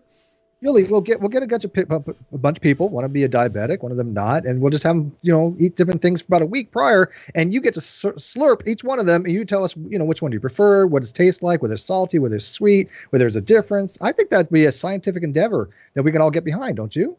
Ben, make this happen. We clearly need more work being done on this. This has to happen. It's science. Yeah. I've been doing. Are you anti-science, Billy? Am I anti-science? No, I've been doing my own studies for years. After you've been slurping, so hey. So I don't know how the feds break into your house to find like mountains of documentation and notebooks on like cum salinity from day to day. Yeah. I don't know how the Catholic Church is globally, but in the United States, growing up as a Catholic, there was no anti-Semitism that I know the Catholic Church has a history of anti-Semitism for sure, but growing up in the Catholic Church, I never saw it. So I don't know why it's like the go-to Nazi religion, but they all convert to it. Like grown men, adult men find a new religion and get baptized and stuff. It's pretty weird. Because they kind of sell the same bill of goods in some ways, right? I mean, that's their whole narrative. That's the whole shtick. Yeah, for Catholicism, you were born in sin. You got to do all these things. You're a bad person. Follow us, and we'll redeem you, kind of thing. There's a whole lot of really bad people in the church too. It just comes it's so bad. I went to Catholic church one time, dude. One time, and I shit you not. Maybe you can explain it to me. I don't know how this works, okay? Because I never went afterwards, never went before, but one time, and for the entire couple hours of mass, it was stand up, sit down, stand up, sit down. Yes. Everybody was rising, kneel, everybody was sitting down. kneel. I didn't know what the fuck was going on. I'm like, okay, I'll stand, I'll sit, I'll stand, I'm sitting. I'm like, this is like we're dancing here. It was the most bizarre thing. And then these big old things of crucifix just looking down at you like you're some kind of like you have to look at the corpse of Jesus while you pray. So I'm not exaggerating this. This literally happened in my life, and I'm like, this is like the most bizarre feeling in the world. I was not comfortable. I did not want to go again. Didn't know what the hell to do. But yeah, I went. Not trying to diss on the Catholics for what they want to go practice, but it was bizarre. I've been to some of the biggest museums in Europe, and a lot of them have old, hundreds of year old Catholic artwork there, and it's so gruesome. Like people cutting off their own hands as a sacrifice. A lot of really weird stuff like torture, spiritual, and in like it's just crazy. It's craziness. It's messed up. All I know is that they have uniforms at their schools. They do. That's all I know. Well, the uniforms are kind of. I mean, yeah, they look nice and everything. I mean, they're well dressed. I used to go to my cousins went to Catholic school. I used to go to their school's Halloween party every year, and they had a cakewalk. And I don't know if I rigged that thing or if they just felt bad for me because I was fat, but I'd always leave with a big old stupid cake. I loved that growing up as a little fat kid. Let's expose Vaush to Trumpster Bob. Trumpster Bob is this alcoholic older man that lives in South Texas that sometimes we'll talk to on the phone, and he's just a lunatic, but he's fun to watch. So here he is. Oh, hello. It was the Democrats that ruined New York City.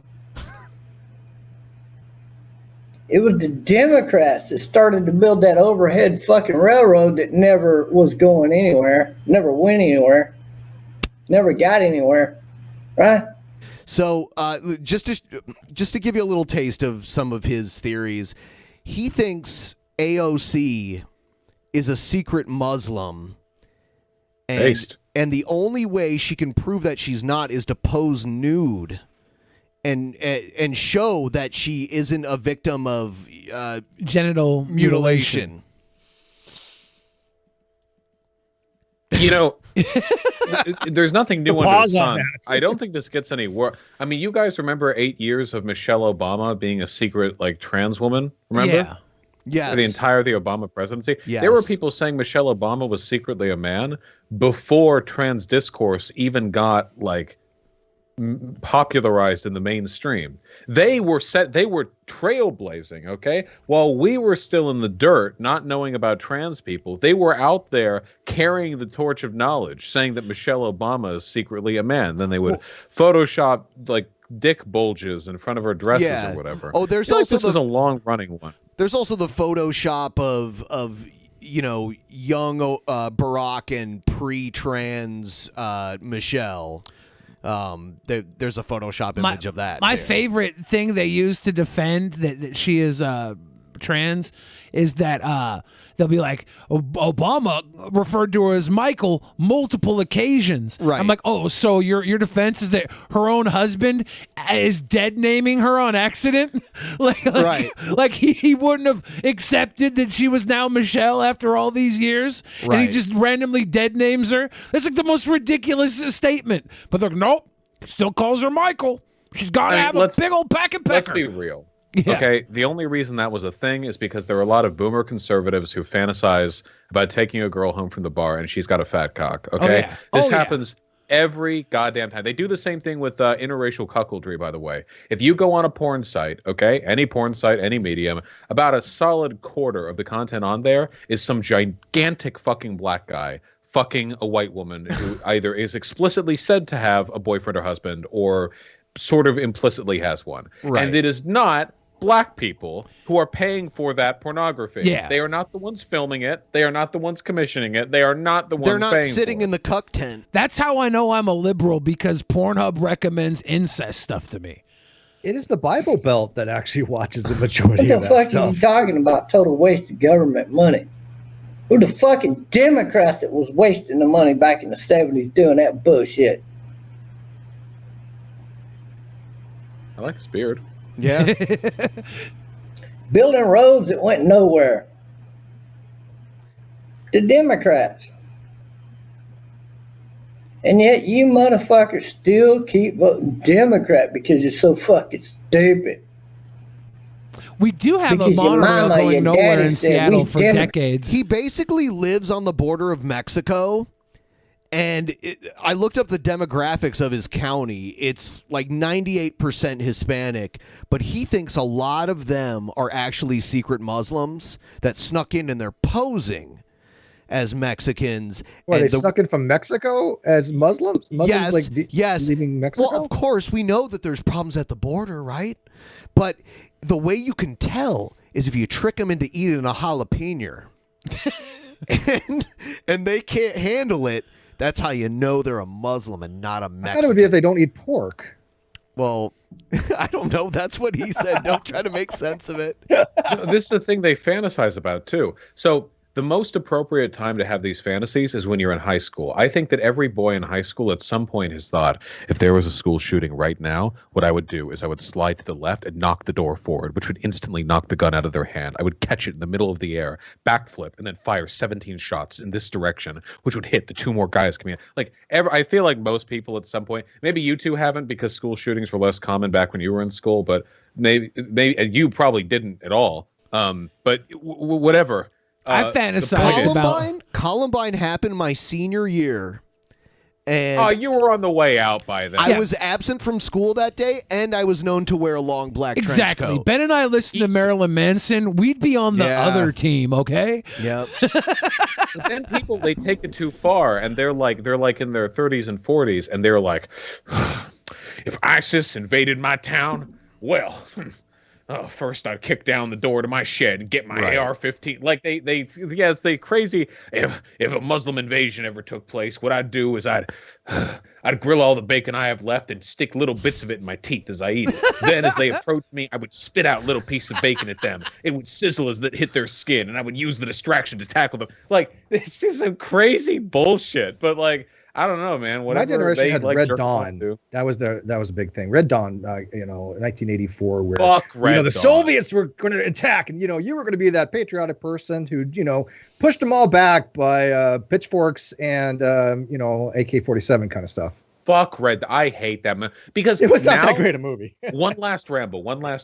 Sure. This is like 80% of American military games now, okay? In reality, America has a larger military budget than the next 10 largest countries combined, okay? Yes. Our military, we could blanket the earth in munitions if we wanted to. There is no country on earth that could even stand to toe against us. But in video games, because you play as the Americans, there always needs to be some threat. So invariably what happens is some like little fucking rebel group somewhere around the world or some fucking PMC ends up like invading America. And this is a premise that I'm supposed to take seriously. Like, I'm playing this video game and there's like, the Empire State Building's falling, they're invading Homeland America. And we're talking about like in real world, people who are fighting with rocks. And it's so pathetic. Americans like constructing these effigies to be terrified of. Like they're painting like a spooky devil on cardboard and then cowering in the ground.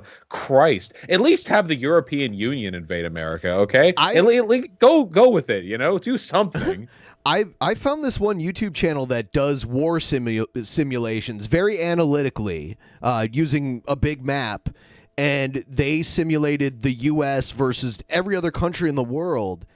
And they basically showed that the only ground war would be against Mexico and Canada, which would be easy. And then they would just use ships from miles out into the ocean to just blow up all the oil refineries that every other country has. Yeah, our Navy is huge. It's massive. And we only have a border with 2 other countries. Right. And Canada and Mexico's militaries are tiny compared to ours. Does the simulator like set up them using our propaganda methods against us to make us hate ourselves and give up all our freedoms? No, it has no. I don't like They it. drop strictly leaflets. warfare They drop using leaflets over New York, and it's like, if you go through with this, okay? Hey, we're being real right now. If you go through with this, there's no more foreign food, okay? It's what do you like? Burgers? That's it forever, okay? No more burritos? No. I wouldn't do it. I'd let America get invaded if I had to give up foreign food. Yeah, Fuck America can that. bend over and take one in the back hole so I can have a damn gazpacho. Take me, El Presidente, okay? I just keep my taco trucks, and you can have street as tacos much or death of the American Southwest as you want, okay? Yeah, piss on your Never army get a tanks, street give me taco trucks. But the Southwest is where exactly. the best tacos are.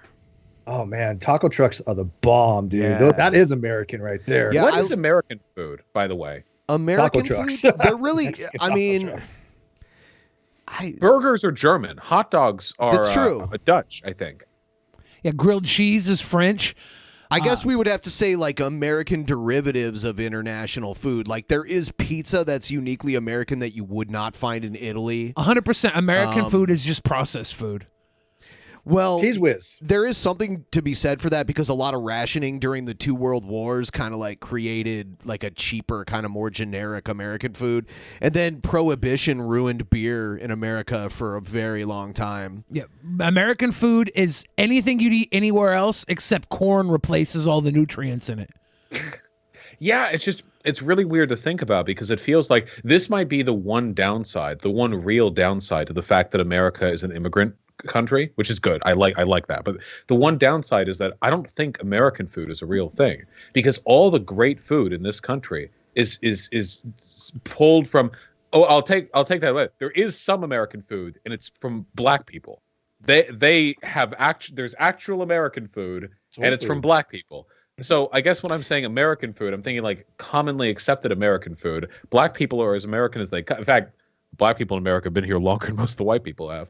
I guess you could say there's Chicken and waffles is native. about American you get. You can say there's native food too, then, right? Yeah, I guess. Though Yeah. I don't.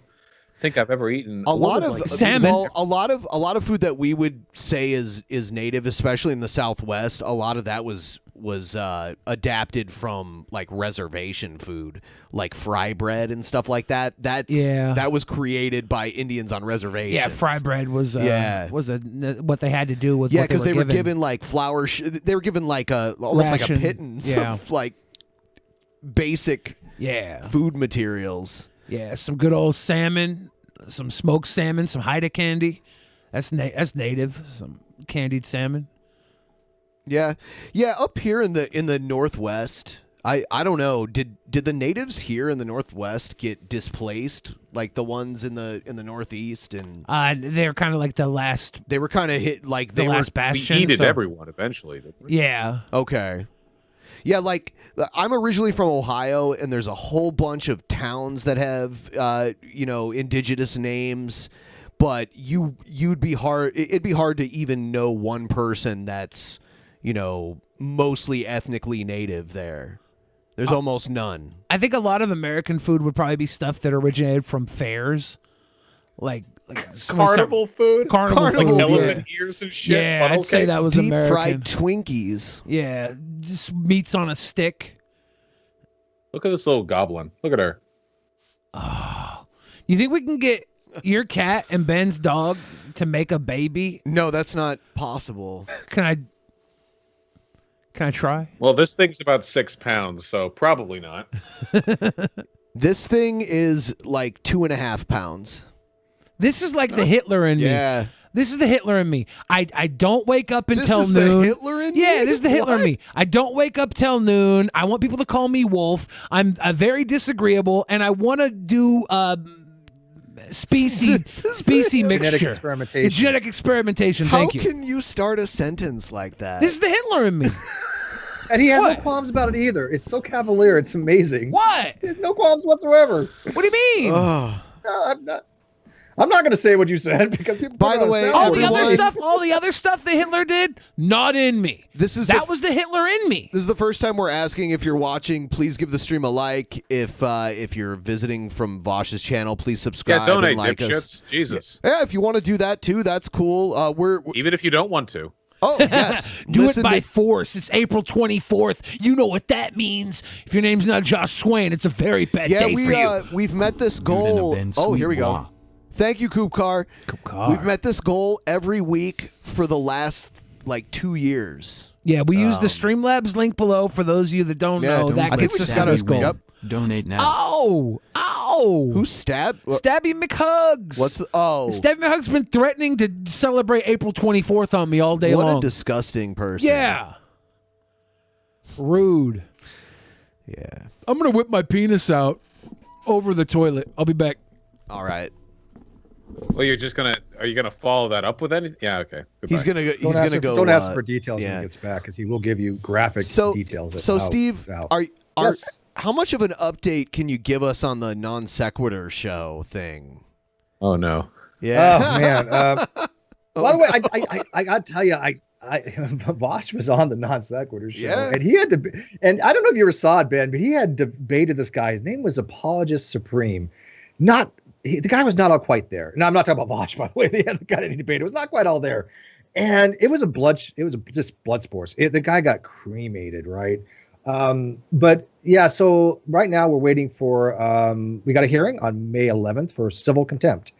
Basically, Kyle has until the 11th to comply with the court orders, which there's no possible way he can do, or he's going to have a arrest warrant and he's going to jail. So there you go. For those of you who don't know, Steve used to host a show that I was on back in the day. Vaush was on back in the day. It's called the Non Sequitur Show, and his co-host decided to basically steal the channel from him.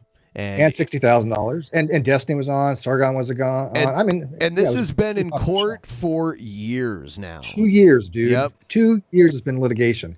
Everything has been turned over to signed as far as like legally turned over to me. But Kyle refuses to actually physically turn it over to me. So I've won everything. I'm going to be asking for about $100,000 plus in judgment. So right now, he's probably never going to have the money to pay you, though, right? Well, yeah, but here's the thing, though. We are going to have all the financials eventually because he has to give his bank records, or he's going to stay in jail until he does give his bank records. Once we have the bank records, we can tap into that, several times a year. As long as he's putting money in, as long as he has a job, he has to have some way to survive.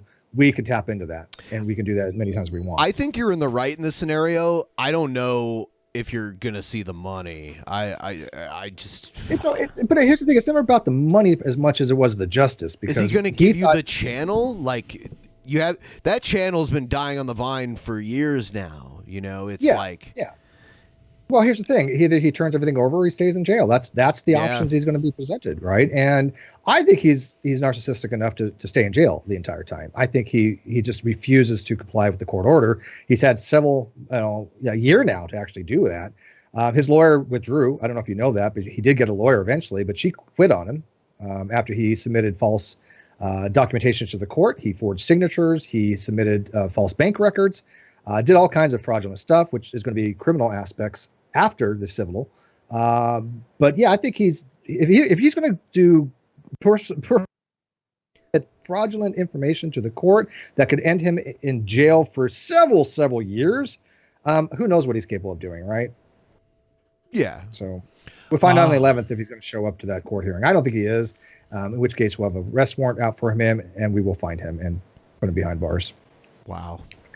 Yeah. But thank you for asking, and I would love to have Vaush back on again if we do get the non sequitur show back. I like how Vaush was like, "Oh," Vaush's reaction to me even asking about non sequitur. He was kind of like, "Oh." I don't know if he's kept track. I'm going to be I completely talked to real. Vaush on Twitter, but we haven't really communicated that much. I have the memory of a goldfish, and I don't remember any of the details, and I just don't want to look like an idiot, so I'm staying completely silent. It's cool. Like, I don't even. All I know is what I've been told, so I don't. It's been in court forever, and at first it was like, wow, what's going to happen, But then I don't even remember. Like, I forget about it until I talk to Steve again. Yeah, for those who are interested, well, I was just on a show called The Creepy Reading, if you're familiar with him, and he is going to do a deep dive. So I just did an interview with him. He's going to be doing the worst YouTuber of the year kind of thing, or some YouTubers, and there's a video on my channel called The Death of the Non Sequitur Show, and it basically has Kyle not realizing he was being recorded, admitting to everything. It's true. That he was steal his money. And that was from the very beginning. That was from the very beginning. He said, yeah, we have a 50-50 partnership. Everything Steve said is correct. However, I'm going to change the deal. I'm going to say, no, I'm kicking you off the show. I'm taking all the money. And people can, basically piss off. And I was like, well, when they get a hold of this, what do you think is going to happen? He's like, who cares? Yeah, you did eventually. Like, who are they going to believe? I'm like, I'm recording this, man. You did eventually tell him it was recorded, and he was like, good. Basically, is what he said. It didn't work out too well for him. He's looking at several years in prison for multiple counts of perjury. I mean, he literally DMCA'd me from my own channel, for Pete's sake, and 4 counts of perjury there, perjury for false deposition, for altering bank records, possibly embezzlement. Let's see, forgery. He forged, some signatures. So yeah, I mean, all for your YouTube channel. That's amazing. Who does that? Who thinks like that? I've done worse for a YouTube channel. I host Drunken Peasants. You've done worse for a pixie stick. Yeah, let's go. Let's watch a little more, Bob. Motherfucker. So you just keep voting Democrat. Do you like drinking alcohol? Because it was the Democrats that caused prohibition. Ouch. Like, seriously, I enjoy my sangria. Hold on. Who's on that cup? Is that Biden? No. Bill Clinton? It looks like Bill Clinton, but I think I don't know. Sangria? Is it Trump? It must be Trump. It's gotta Trump. be Trump. It's obviously Not Trump. if you vote Democrat, because you're voting for prohibition. You stupid motherfuckers. No Democrat is running on the platform of prohibition. I am. Oh. Yeah, you did say there's no beer that is good. That was a very hyperbolic statement, sir. There's exactly one alcohol that I've found that I can drink. What is that one? At Pike Place, do you know a place called Truffle Queen? Yes. Yeah, okay. They have a wine, a white wine there that's really, really, really, really good. And that's the only alcohol I've been able to find that I could drink without getting nauseous. Is it like a Moscato or something? Moscato. Yeah, that's a very Has sweet been one. been You aged know in a what? brandy You know barrel? what? I can take you even further in that direction to even like a more candy-like drink like that. Oh, I'm very knowledgeable in the ways of alcohol, sir. But yes, that's delicious. It was Democrats in 1985 that wanted to outlaw voting. 1985? And their excuse is, we don't know who to vote for because we're working so fucking many hours. We don't know who the fuck we're even voting for, right? He thinks the owners of the Raising Cane's chicken restaurants are secret Muslims. He's just out of his mind. I don't know. He's neither of them are Muslim. Like not even, that you know of. Well, I do not believe they are. I looked them up just to be like, oh, did they convert to Islam? Like, it's not even a big deal if they are, but that alone is the beginning of his conspiracy theory about the restaurants themselves. But that's not even true. They're just like normal white guys who are not Islamic in any way. So I don't know. Also, what's wrong with them being Islamic? Out-woked. Oh, got him. Unironically, every Muslim person I've ever actually taken the time to be friends with has ended up being so much fucking cooler than just that's true. Yeah, the average Christian that I've I had a lot of in life friends that were Muslim, and they were cool as hell. That tells me you don't have enough Muslim friends, because I have a ton of loser Muslim friends. Well, no, you just have a lot of loser Muslims friends, are period. people too. They can also be losers. That's exactly. Right. I even like I grew up in northwestern Ohio, like near Michigan. There's a lot of Muslims that live there. There are big mosques there and everything. And I even have some that like married into my family. So like it's a totally normal thing. Westernized Muslims that don't hold the beliefs of like murdering gay people and stuff like that. Yeah. They do exist, yes. They're normal people. Of course. But my Femboy vaccine is starting to get a little sore in the shoulder. Oh yeah, you got the Pfizer one 6 hours ago? I forget how long ago. It's pretty recent, maybe less than 6 hours. Okay. Yeah, it'll probably start kicking in. I got the Moderna one, and mine didn't kick in until the next day, or like early morning that night. So it was probably Did you get like 8 hours. sick, or are we just talking soreness? Just a slight soreness in my arm, very slight. I didn't get sick at all. From the first one? Yeah, the first shot. Yeah, that's how I was too. You had Moderna, right? Yeah. I had Pfizer, and I had a sore shoulder for one day. Yeah. On the first one, I'm getting the second one soon, and I hear all these bad things about it. I think I'm just going to power through it. Shortly after my first shot, I started getting I think indigestion.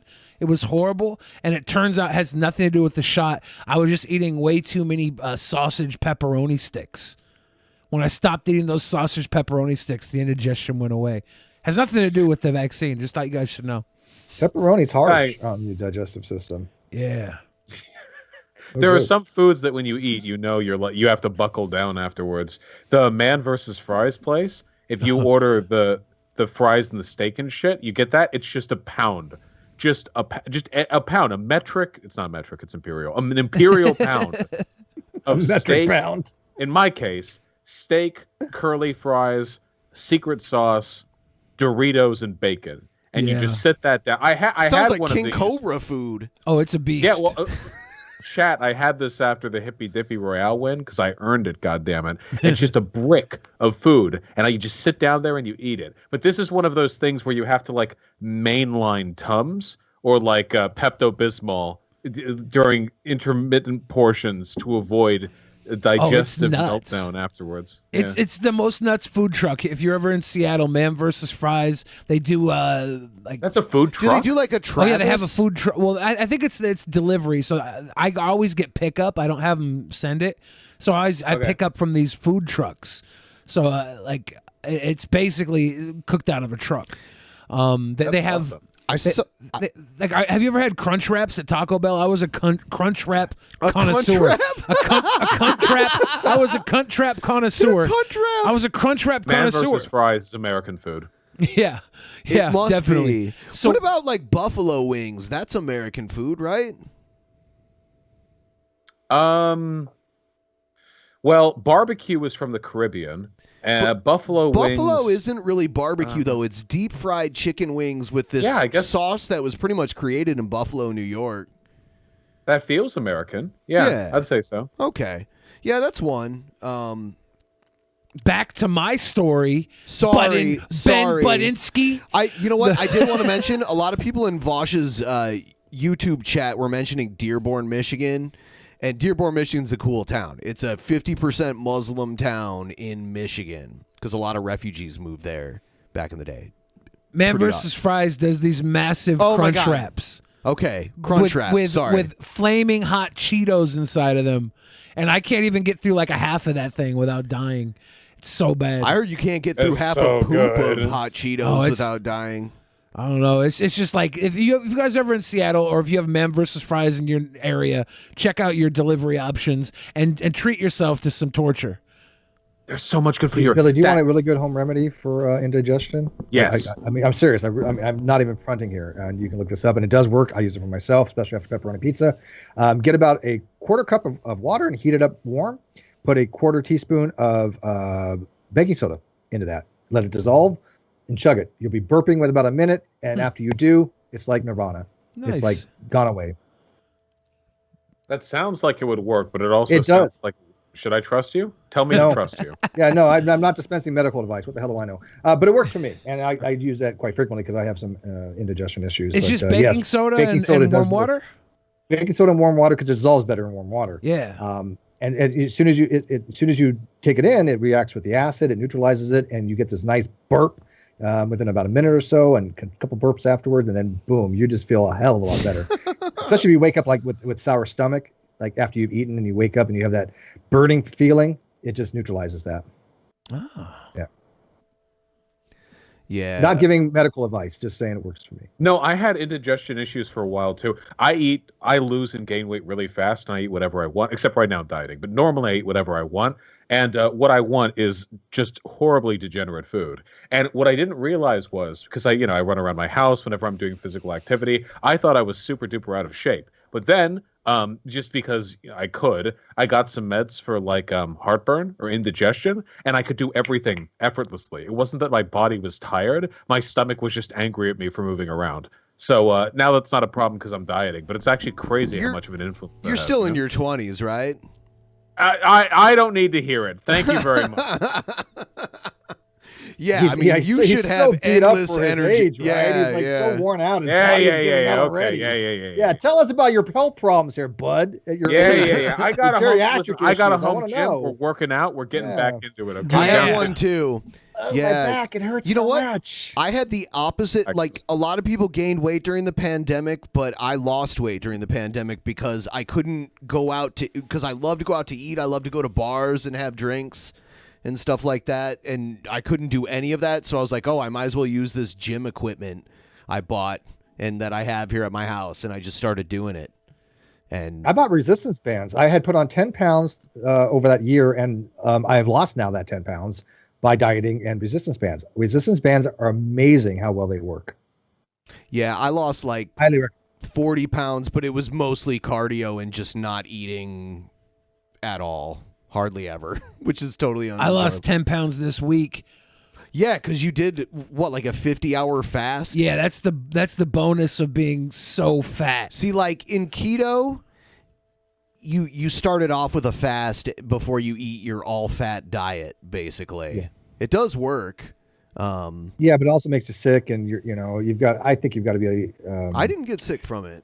You didn't get when your body went to ketosis. It didn't go on. No, I didn't feel sick, but I did feel kind of woozy a lot of times. And when I would do cardio after eating like minimal calories and it being all fat, I would get kind of woozy when I would do exercises. But I got through it, and now it's easy to exercise. Have you ever considered eating a bunch of soy to turn into a femboy? Sure. I'll grow boobs. Why not? Do you drink soy milk? Are you a soy milk person? I already got boobs. Ben, I don't drink milk. You don't drink any milk? I don't drink milk. I like milk, but I like the A&D. I don't drink milk, but I drink coffee and I use creamer, but my creamer is a almond-based creamer that I prefer. That's mostly it. I do like cheese though. I am kind of a cheese fanatic. I'm a cheese boy. Yeah, I'm a cheeser is what I am. Have you had the Beecher's mac and cheese? I have not, no. They say it's the best mac and cheese in the world. It's probably close. They serve it like there's Pike. There's one at Pike Place, and then there's Beecher's places around the Seattle area. A lot of malls have Beecher's. Yeah, in them. yeah, and it's very good mac and cheese, top tier. Sounds like a white people mac and cheese. It is. Yeah. Of course, Gourmet it's from mac and Seattle, cheese. right? White boy summer. The demographics of Seattle are the whitest I've ever lived in, because I grew up in a place that was like I grew up in Toledo, and it's probably like, I don't know, like 40% black just in Toledo alone. So it was normal to just see black people everywhere you go, but in Seattle, especially Bellevue, it's not. Like it's Los Angeles was definitely a lot more racially diverse than Seattle. Though I imagine Seattle's way more racially diverse than most of America. It's just, it's a comparison thing, I guess. Yeah, probably. Like maybe like Nebraska or something. If you wait, actually, hold on, let me see. Seattle, let's take a look on Wikipedia. Let's find out. Yeah, there was also where was I? I was in I think Wyoming, like Casper, Wyoming or something. No, not Casper, Wyoming. Seattle is 66% white non-Hispanic, 14% Asian, 7% black or African American, 6.6% Hispanic or Latino of any race, and then Native American, Pacific Islander, and so on and so on. Yeah. Yeah, that's pretty white. What was Los Angeles? Way more Asians than most cities, though, too. Yeah, we have Yeah.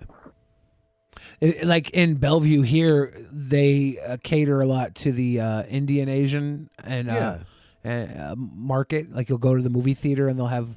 Oh yeah, there's Indian movies at the local movie theater in and Bellevue. food on the instead of like a popcorn and stuff. They'll have that too, but they'll have like the options for like samosas and stuff.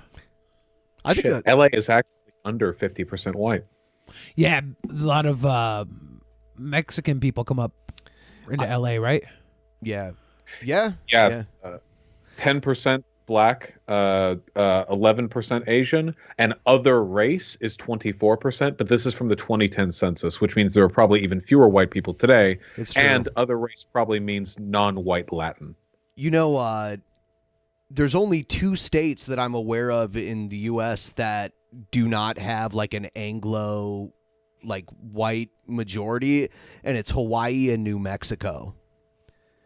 And in New Mexico, I think they're like in Albuquerque, it's probably, I would guess, probably like 60% Hispanic, just in the city there. Based. Yeah, it's kind of weird, like to even think that even exists. I wonder if it's hard to find mayonnaise there. Chipotle mayo only. Yeah, a lot of aiolis running around. You know how we have Asian markets? They have gringo markets. You have to like walk around physically and like find one. It's like some rusty truck that's parked, double parked illegally in front of a residential district, and you have to get mayonnaise from there. Yeah, they just sell mayonnaise and Kleenex. Yeah. This is stupid.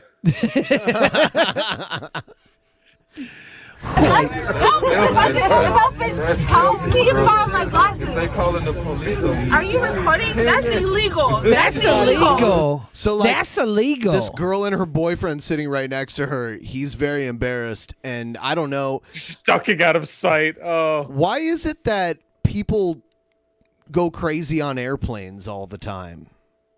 Because they're stuck in a box with a ton of other people? I think a lot of people medicate themselves too because they're afraid of flying. I don't know. Maybe this woman's like medicated really bad.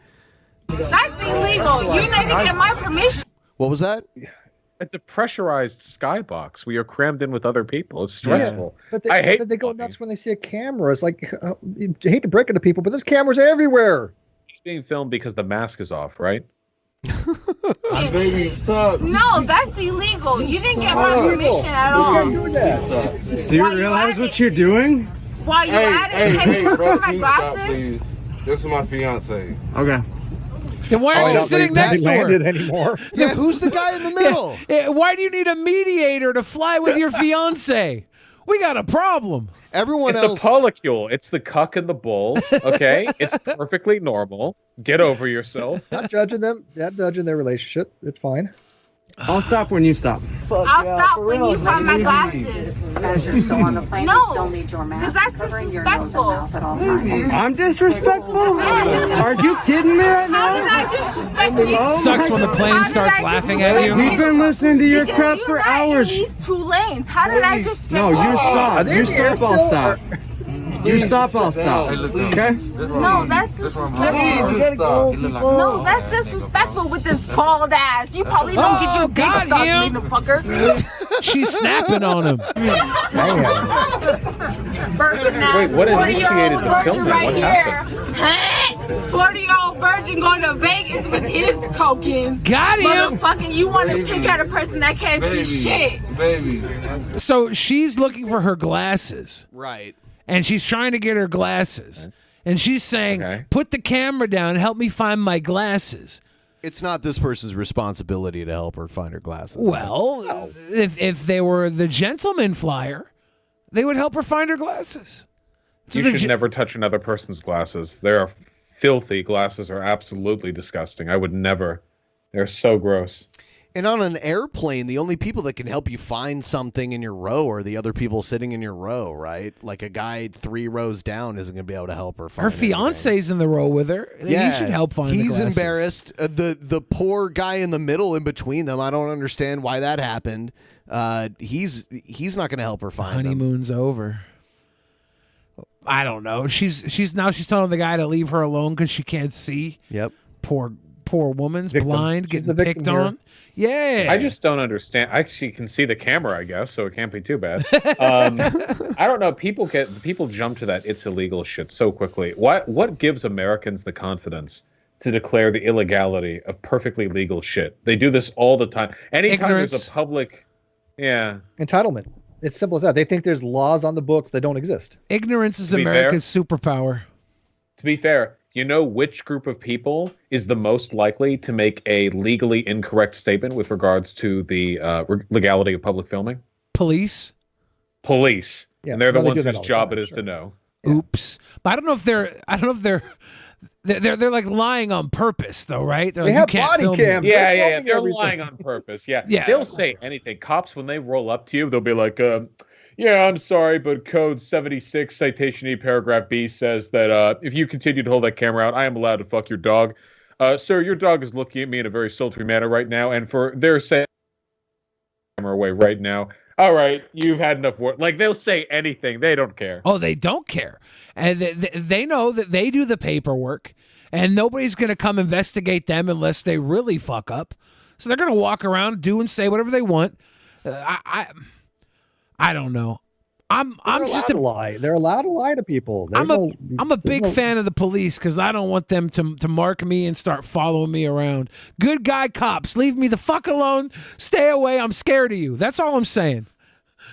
You should be scared of a lot of them. I think more people die from cops than they do from crime anymore. It seems. Also, every time you turn around, and cops are more likely to beat their spouses than any other profession, right?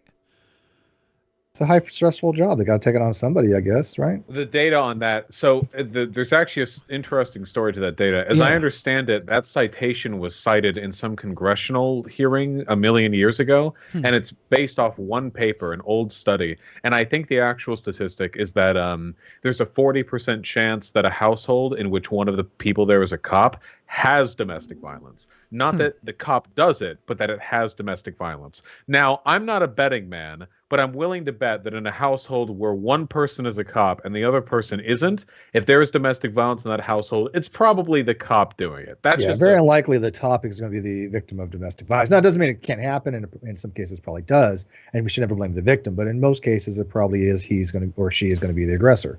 There's probably at least some bias there. Yes, the absolutely. physical aggression, the paranoia, the high stress job. There's just some conditions, some set of factors. Well, now that I know that statistic is questioned, I think that the real number one job for domestic abuse would have to be mall Santa. Well, the most number one peed on. Number one peed on. Hence the domestic abuse. Yeah, Yes. you have to take it on somebody. They're like, man, I was at work. They pissed all over me. I got to take it on somebody. Whack. Imagine if you love being pissed on. Would you just become a mall Santa? Well, would that be your thing? dream job, right? So you're like jackpot. Little kids just whizzing on you. Nasty. If you're a pedophile water sports aficionado, then that might be game A, which is the reason why, and this is true, mall Santas are actually they're actually forced to undergo one of the most rigorous psychological profile checks that you're going to get for pretty much any U.S. job. They're basically like the elite. They're the Green Beret of good. all. Well, I think they have their own union. I think they only have. I mean, it's an eclectic club.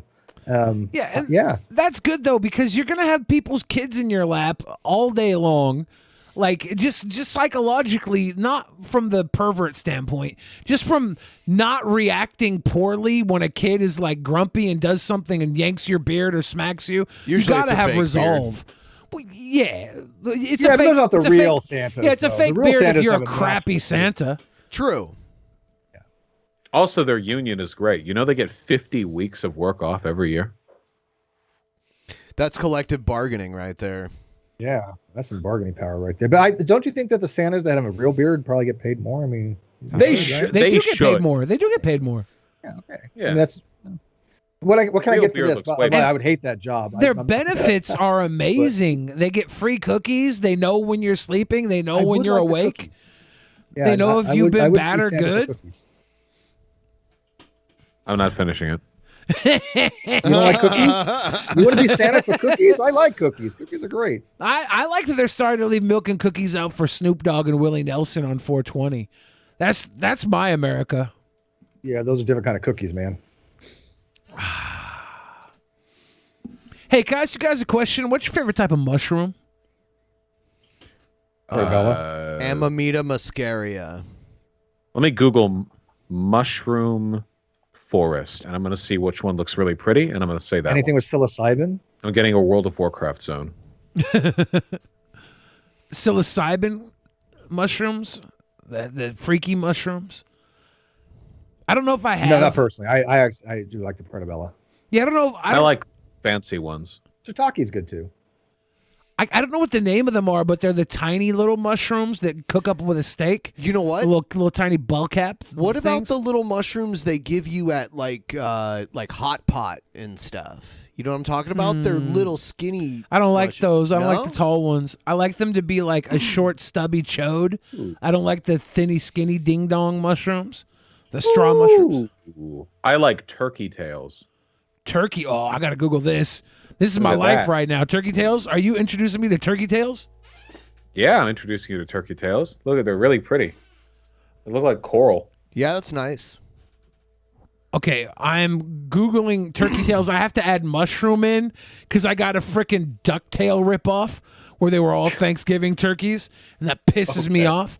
So turkey tails are beautiful looking mushrooms. They look like, I've seen these all over the Northwest. Yeah, in the Northwest, in probably September, October, mushrooms just grow like crazy. Yeah, when I was find all kinds. when I was a kid, I would go around and just kick a pod of turkey tails. I just pop them. You're bust up disgusting, everywhere. you murderer. Whatever, they grow back. Murderer. No, but they're not even plants. No, they're actually closer to human beings, like animals than plants. So Okay, so that's another way I'm like Hitler. If we're just gonna tally up all the like Hitler things I have, no one else is doing that but you. well, as you know, I gotta keep honest. Okay. You why? All right, this is what you want. You want me to keep track of every way in which I'm like Hitler? Okay, all right. You made me do this. All right, I am 5'7". You made me wear this brown suit designed by Hugo Boss. Oh, Hugo Boss designed his suits? Hugo Boss designed I the don't Nazi mean uniform. to walk like this. You did this to me.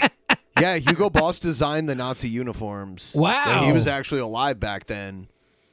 Didn't the Nazis? Did you know that, Vaush? Did you know Hugo Boss designed the Nazi uniforms? I knew Hugo Boss, the company, did. I didn't realize the founder of the company was around to do that back then. I'm pretty sure he was. Didn't the I could be Nazis wrong, create Fanta because Coca-Cola pulled out of Germany? So they created Fanta soda? Yeah, that's Man. actually true.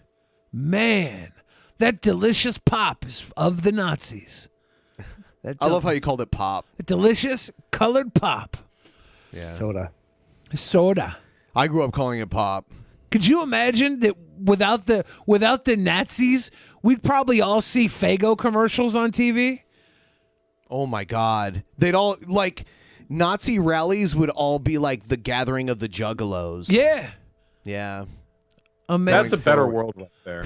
Oh, 100% juggalos, 1,000% juggalos over Nazis every day of the week. No, hands down. I don't care how bad they smell. I will be with some stinky juggalo face paint, the boobies hanging like flop donkeys. I don't care. I'm for that world before I ever go to a stupid rally with stick up their butt Nazis. Right. Most boring fucking loser people. Juggalos are fun, dude. I've never talked to or met a juggalo, but Really? every time, for everything that I've seen about them in popular media, they seem like they're pretty cool dudes. I've had Yeah, it's a culture of funness. Just go to Michigan. You'll find a bunch of them. I've had so many juggalo buddies and friends over the years. Yeah. So many. I love the ones that they all get the ones that get tattoos of like the Hatchet Man. Yeah, the little Hatchet Man. Yeah, that's when I know I'm dealing with a legitimate juggalo. If they got a shit tattoo, or if they burn like etch a Hatchet Man in their arm with a lighter or something, they brand themselves. Where do they have the gathering these days? It's always in the Midwest. For years it was in Ohio, and then it was in Indiana for a while. Cave in Rock, Illinois. Is it in Illinois now? The Cave in Rock was for a while. I think they canceled it last year, so who knows where it will be. Yeah. That's so weird. I never went to it. Yeah, I had a buddy who played there, and I was jealous because he said he had a fun time. Every time they'd come to Seattle, he'd hang out with like Shaggy Two Dope. Can Vaush tell Dusty the cockatiel that he's a beautiful bird? Dusty the cockatiel, you are a beautiful bird, and I love you. Yeah. Oh wow, you gotta love that you. got in there. emotion behind it. I Yeah. felt that. Yeah, it's like a little what's the Fiverr? That's the thing where you pay $5 and somebody says something. Basically. But you said it with such conviction. I felt passion. That guy has accumulated over the past several years pretty much everyone that's ever been on this show saying that Dusty the cockatiel is a beautiful bird. And it is actually a real bird, though. Yeah. That's awesome. Dusty himself has been a guest, and I'm surprised his owner hasn't asked Dusty to call himself a beautiful bird. Dusty's owner, like, we'll have the bird on, and then we'll hear Dusty's owner be like, I got a fart. And then you'll just hear him, like, rip the juiciest fart you could ever imagine. Yeah, it's pretty gross. Pretty gross. Not gonna lie. Yeah. He's also into farts. He has a beautiful bird. It is a cute bird, but he's also into farts. I feel like he could be the mayor of shitting himself. Yeah. Yeah, Are you drinking Jack Daniels? What are you drinking, by the way? Is that Jack Daniels? That's tea. Pure leaf tea. That's tea. Oh, it's tea. I thought he was drinking Jack, and I'm like, dude, straight from the bottle? Unsweetened tea. I do drink Jack straight from the bottle, though, if I wanted to be that type of guy, but I can't anymore because I'm fresh dieting sweet boy. It's Ramadan. Oh, wait, by the way, you look awesome. Like I don't know if I said it earlier, I don't remember, but like, good job. I've just restarted the diet. I lost 250 pounds over the last couple years, and then this last year I slid bad. So I'm getting back on my grind. It's COVID. It's COVID. Don't worry. It's COVID. It's fine. Yeah. Oh yeah. Seriously. I'm not kicking myself. I'm just I'm back to it. Have you had shabu shabu? What is that? It's a Japanese hot pot. It's similar to the hot pots we've had. Like you order the thin sliced meat. Oh, I haven't had it, but I think I saw it. It's really good. I started having that recently. It's pretty amazing. Oh, you know what? We should probably just read through the TT or the Streamlabs. The Streamlabs? Yeah. All right. We always read back through it, even if it reads out loud. That's fair. Yeah. Andrew And says, "Oh, what was that?" My stream time is spent reading out donuts. We try and catch up at a certain point. Andrew says, "Guys, DP TTS on Streamlabs. This is a rare opportunity. Pepe. I don't know what that means. I'm a boomer." David Hardy again. Thank you for the big love chosen. Says my favorite candy bar is Kit Kats. Oh, not bad. Gave us a super chats. R. Azriel says, to control a people, you must first control what they think about themselves and how they regard their history and culture. And when your conqueror makes you ashamed of your culture and your history, he needs no prison walls and no chains to hold you. JHC. Yeah. Shout out to whatever conquering me. John says, I love you guys. I know you guys like wrestling. Has Vaush shown you his belt yet? Did we see that last time? You know what? I've seen that in the background. No, this is new, actually. I've seen it in some of his streams in the background. Someone made him a belt. This is the Hippy Dippy championship belt. I got this from debate, but coincidentally, you can see yourself. See? Yeah. Go. But coincidentally, I did wrestle back in high school. Not for very long. Nice. Yeah. It's a tough sport. I did it in middle school and high school. I'll tell you what. Anytime there was a fight in my high school and a wrestler was involved, they won every time because they would just take the other person down to the ground every time. Wrestling grappling is an extremely pragmatic combat sport. I don't have I told the wrestling story, my in and out, really quick? No. On that, have I told that here? No. Okay. So back in high school, I think it started sophomore year. I was a really big kid. I mean, I grew up faster than everyone else. I was like 6'2" when I was 14. And a big guy, is strong. So I thought, okay, let's do something. We go to the wrestling club, all right? Now, I was a big bastard, okay? But I was not the biggest bastard, okay? The biggest bastard was also in the wrestling club, bigger than anyone else in the football team. This guy was a titan, all right? He was a senior. He was 6'8", and he was somewhere in between ogre and Goliath levels of muscular fatness. I mean, this guy had to be 350 pounds. And they did not put me up against that guy when I started because, you break people into pairs, you test grapples, that kind of thing. They actually put me up against a girl. I had this huge crush on this girl because she was 5'10", rippling back muscles. I mean, my God, my teenage brain couldn't handle it. There she was gorgeous. No girls on the wrestling team in my day. She was the only one. She was the okay. only one. She was very strong. She wasn't as strong as me. I mean, whatever differences, but much more skilled than I was. So she was able to beat me. And you got to wrestle her, and you had a crush on her. I know. But that's not the focus of the story.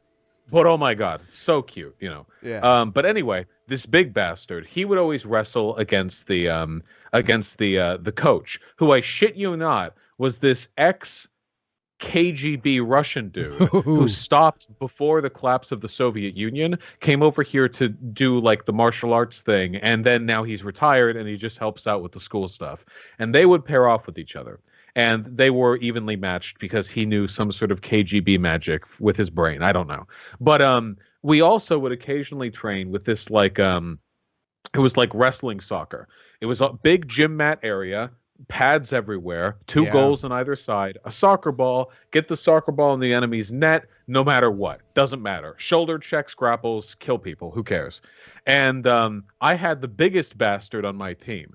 And this two left foot dumb fuck, okay? I'm skating in to try and get this ball. He knocks me from behind with all 8,000 pounds of his gargantuan mass, and my foot folds forward as such. We have four toes that go one way and one toe that goes the other. Yeah.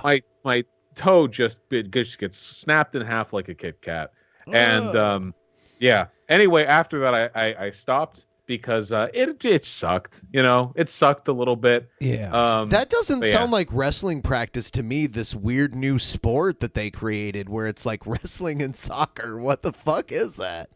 I don't think it was about the technique. I think it was just about getting people used to getting knocked around, which we sure as fuck did. Do you know if that 6'8" guy ever went on to be like a god or something? I have no idea. I hope so. Big I guy. want Full beard, Persian kid, you know. I want this to be a pro sport now. The thing he just described. It's called rugby. No, not like that. Oh. I don't know. You know, no, it's good.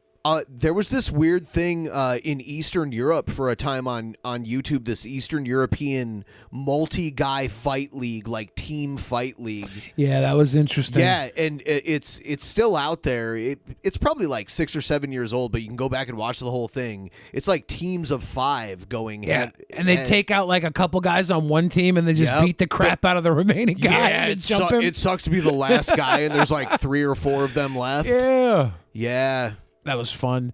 J Dragon Melly said, "I'm late, but I've wanted Steve and Vaush on stream together ever since Non Sequitur. Thanks all for doing this." Dragon of the West. Yeah, it's been so long. It's been so long. Dragon of the West said, America created at least 3 different barbecue styles. Also, a lot of Mexican dishes are a fusion of Mayan and Spanish foods, i.e. beef tamales. They're in New Mexico. They don't call their food Mexican. They call it New Mexican, and it has like their own spin. But yeah, it's just a derivative of Mexican food. There's a lot of native influence in their food too. Guanglai Kongi says, funny thing, Vaush, Tom Clancy's End War has the EU as a major faction in World War III that can invade the U.S. Oh, and fuck Tom Clancy, by the way, okay? I don't care how many novels you've written, how many video games have your name slapped on them. This post-Cold War paranoid American delusional right-wing fantasy bullshit has to go away. If you want a big, you know what? If you want a big, cool military thing, okay? Like a big military story with modern military equipment, and you want it grounded in reality, you know what you need to do? You need to quit being a pussy, and you need to risk an international incident by making it about China, okay? Because China is the only single country that is simultaneously strong and has opposing geopolitical interests. For Christ's sake, Crisis had us fighting against North Korea. North Korea! Oh, sure, okay? You could breathe on them. How malnourished are they? China at least has a real military. I mean, there's something there. Now, of course, those games wouldn't sell in China. There'd be international condemnation, et cetera, et cetera. But hey, we made Rocky IV, didn't we? During the Cold War, we made Rocky Make IV. China the bad guy in all these things, right? Yeah. 50-50, coin flip it. China can be the good guy 50% of the time. Well, Make it fair. It's weird that, you know, China politically is demonized so much, but then economically we depend on their cheap labor so much. Yeah, but they're also leading, you know, the world in human rights violations too, kind of thing. Well, I mean, yeah, of course, I'm not condoning it at all. Yeah, It's I mean, awful. but you're right. I mean, if we ever had to go to war with like North Korea, game over. It's done. It's, you know, how were they going to do? But of course, there would be, you know, world condemnation of that. But if China decided to, you know, actually, you know, levy some kind of real war with us using military action, it would be, you know, catastrophic to both of our countries. And so China has no vested interest to do that. No, they're beating us financially. You know, oh yeah, that's what they're doing. It's all economic warfare to them. Trade makes war outdated. Absolutely. Why would you ever spend trillions of dollars fighting China? That would devastate the world economy. Who benefits from that? Right. In reality, China and America want exactly the same things, just for themselves. Yeah, Natural nationalism. Yeah. There's you know, it's so enough funny. to People go have said, why don't you ever have Vaush on your channel and stuff?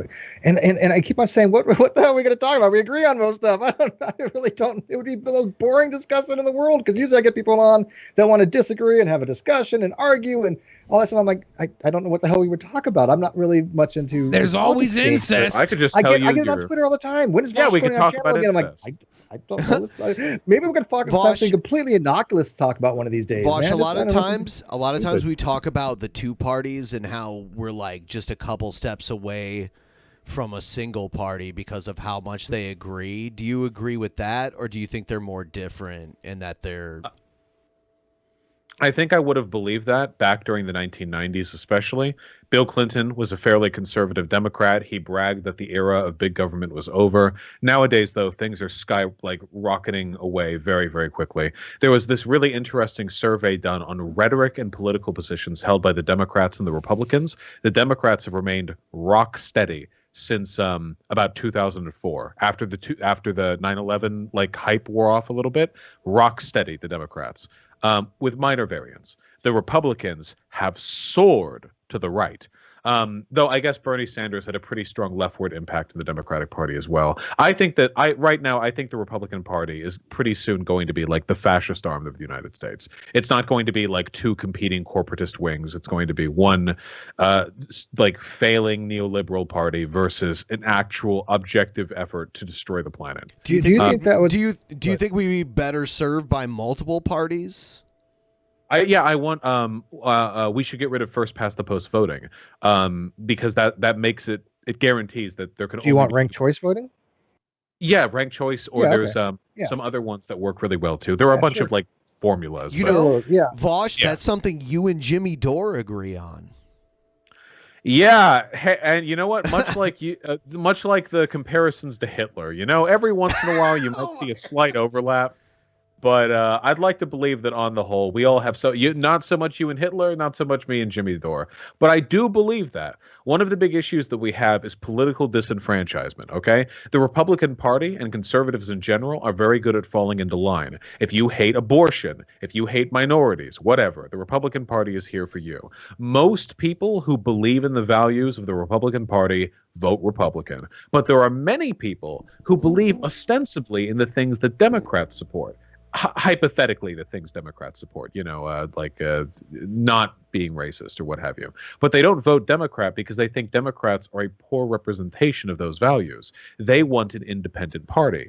But right now, the Green Party and the Libertarian Party are politically inefficacious because we only have first past the post voting. If we open up voting, if we no longer have it first past the post, I think we will see a significant increase in the amount of political enfranchisement. I also, by the way, mandatory voting. I am a mandatory voting pilled individual. Do you think that a lot of it because the Republican era that I grew up with, right, the Reagan errors, completely different than what I see in the Republican Party now. I did grow up listening to Rush Limbaugh, and I had Glenn Beck's books, and even though I wasn't huge fans, they were nowhere near as radicalized as they've become over the years. And Rush passed on, but they did, I think. All these people latch on to some radicalized evangelical right type of narrative. Trump especially, he placated to the evangelicals. Trump is zero religious, though, right? Oh, no, I don't think for a second he believes any of his bullshit. Okay, no, yeah. I mean, not for a second. But he did know how to play them. He didn't know how to get them on board. And I think that the religious right has basically taken over and become synonymous with the right-wing parties and Republican parties.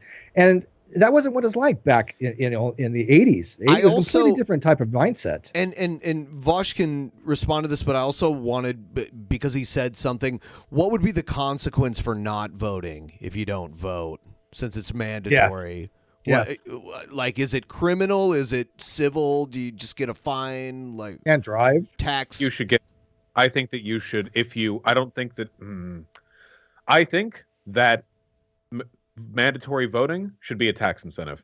If you vote, you get a small cut to the next. So health insurance is mandatory, so you make it the same way. If you don't vote, then there's tax implications. Right. I've known so many people who you don't vote, right, Billy? I didn't vote in the last election. Okay. Now, clear, this should be done in tandem with other policies. First of all, national voting holiday, undeniably. Second of all, course, paid holiday for that. Yes, 100%. We need a vast increase to the accessibility of voting stations all around the place. The thing is, and I really do go 50-50 on this, because to me, the idea, a lot of people are poor, a lot of people are struggling. This is true. And the idea of them not wanting to vote, but then the state puts a gun to their head, it makes me uncomfortable. But now that I've thought about it a little more, and I think I view it now a little bit more like taxes.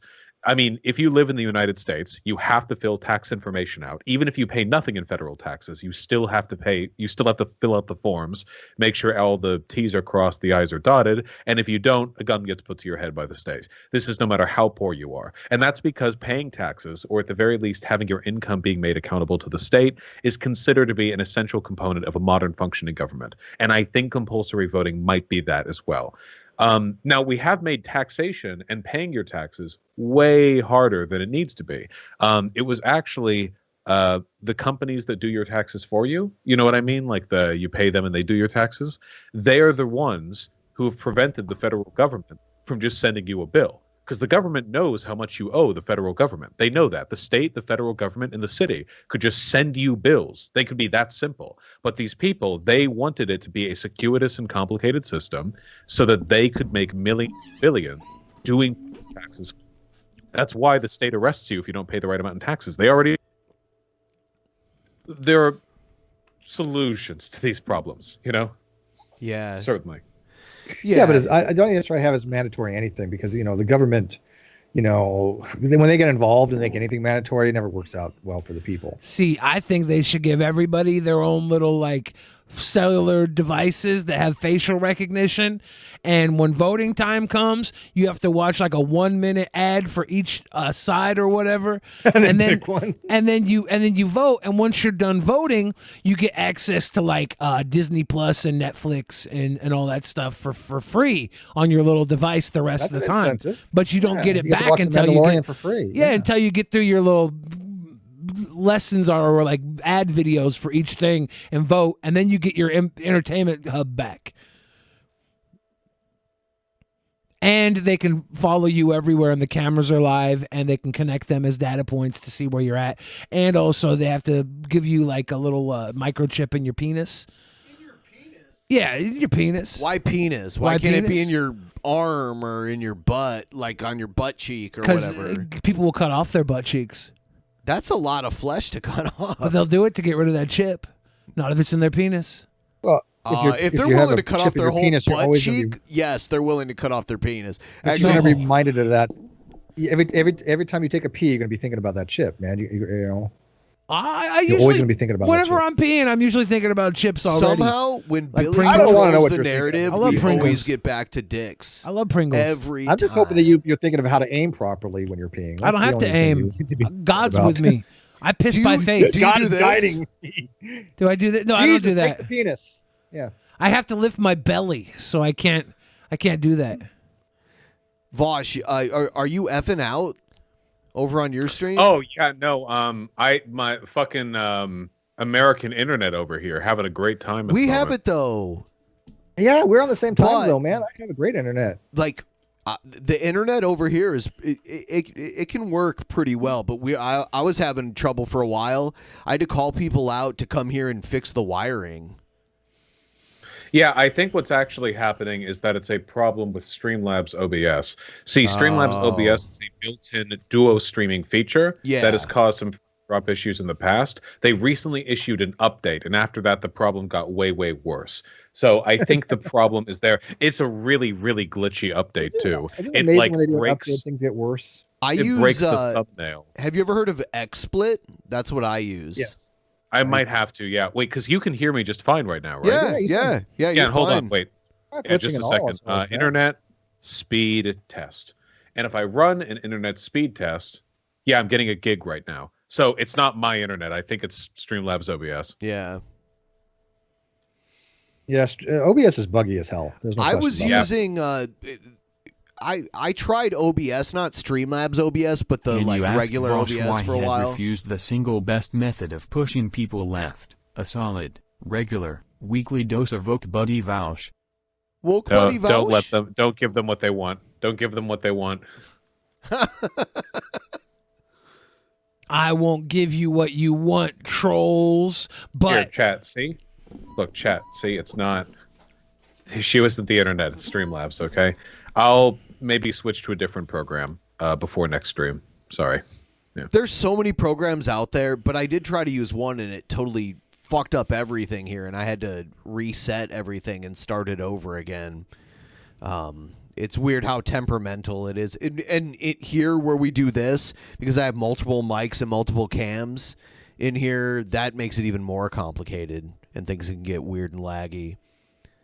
But yeah. Oh, that's okay. I'll still put the video up, and the local recording is still going to be crisp. So that's life, I guess. Yeah. I'm getting pretty exhausted anyway. Oh, it's good, I man. haven't been able to eat. Yeah, you've had a long day. You got Fauci ouchie. Yeah. We're gonna stick around until we meet the goal, but if you gotta go, it's good. Yeah, wait. The problem is I would normally send all of my people over to you. The issue is that because of the Streamlab lag, I think they're about 5 minutes behind me in the actual live stream. Let me chat at them. Hold on. Sure. Hey, in the meantime, please continue. Yeah, I'll read some more of these dodos because everybody wants to The hear issue that. isn't Streamlabs. It isn't OBS. It isn't internet. It's the lack of Oak Buddy time. Oh.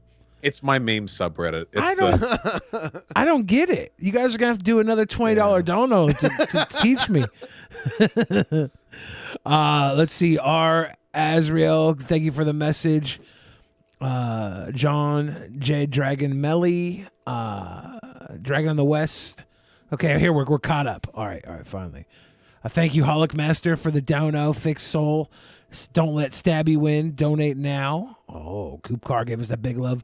Anonymous. The funny thing, Vaush and Tom Clancy end war. The EU is the major factions. We just got that one before, but yeah, thank you for that. You already know the answer to that one. Devin plays it all. Says haven't seen you guys in years. When did Billy become Daddy the Fridge? Yeah, I know, right? Thick.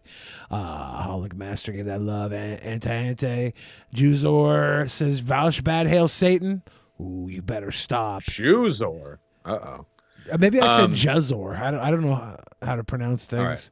There we go. It did the host. Hey, guys, I love you. I hope you know that, right? Oh, yes. You make it. We feel it. We feel it. We do. I'd like to have you back more often, but I only feel like it necessary to bother you like quarterly. So. Yeah, it's maybe a little more than quarterly. I am generally asocial, but this is my favorite non-debate social thing to do online. So that's amazing. Keep being that, okay? That is definitely seriously a compliment. We have Fauci ouchies and stuff. If you want to meet up and do a food someday, we could meet up and do a food someday. Absolutely. Once the pandemic's done, there are a lot of friends who I want to say hi to. Yeah. All right. Anyway, I'll send my folks over. Thank you again. I hope everyone here has a wonderful day. Thank you for having me on.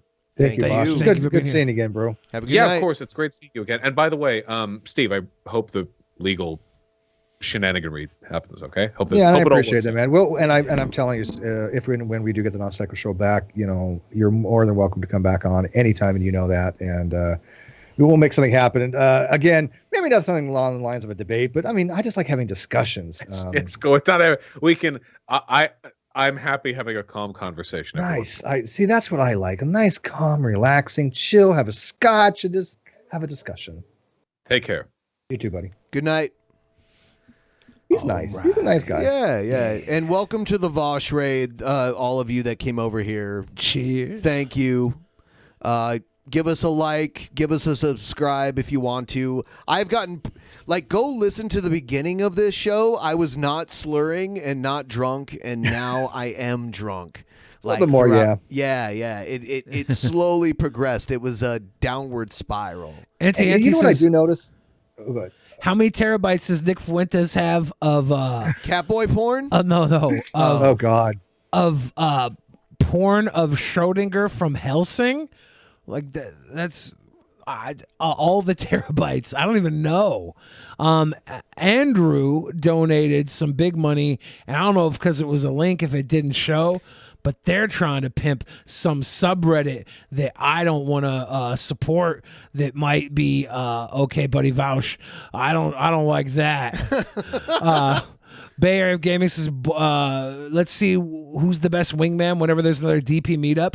Okay, next DP meetup, I'm going to get everybody a girlfriend, a lifelong girlfriend, too. That's how good of a wingman I am. We're going to hold you to that, man. We will do Peasant Fest in Seattle during PAX weekend. I want to see what Billy hooks me up with. I'm just kind of curious.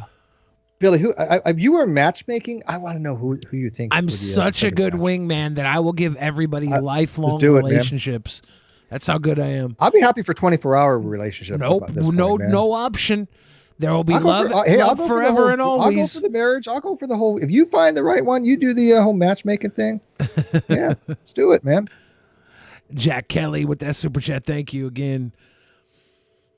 Do you guys notice that like Vaush is so measured in his deliveries and he's a storyteller, right? I mean, he has a very good conversational mode. And then you compare you like debate like Destiny, who basically talks about 200 words a second. Never understand what the hell he's talking about. No, I do understand him. He is a fast talker, though. I don't know anyone else. I can be a fast talker. Still off the screen. I can be a fast talker. I can speak 200 words a second. No, but it's only. Destiny's got a skill to talk quickly, and I don't really follow that. The joke was going to be that it's only slurs. Oh, oh no! Vaush with the big downer. Big Donna damn. Saying I'm fucking your dad. I can't do it. I tried. I'm fucking your dad. Cheers. Thank y'all.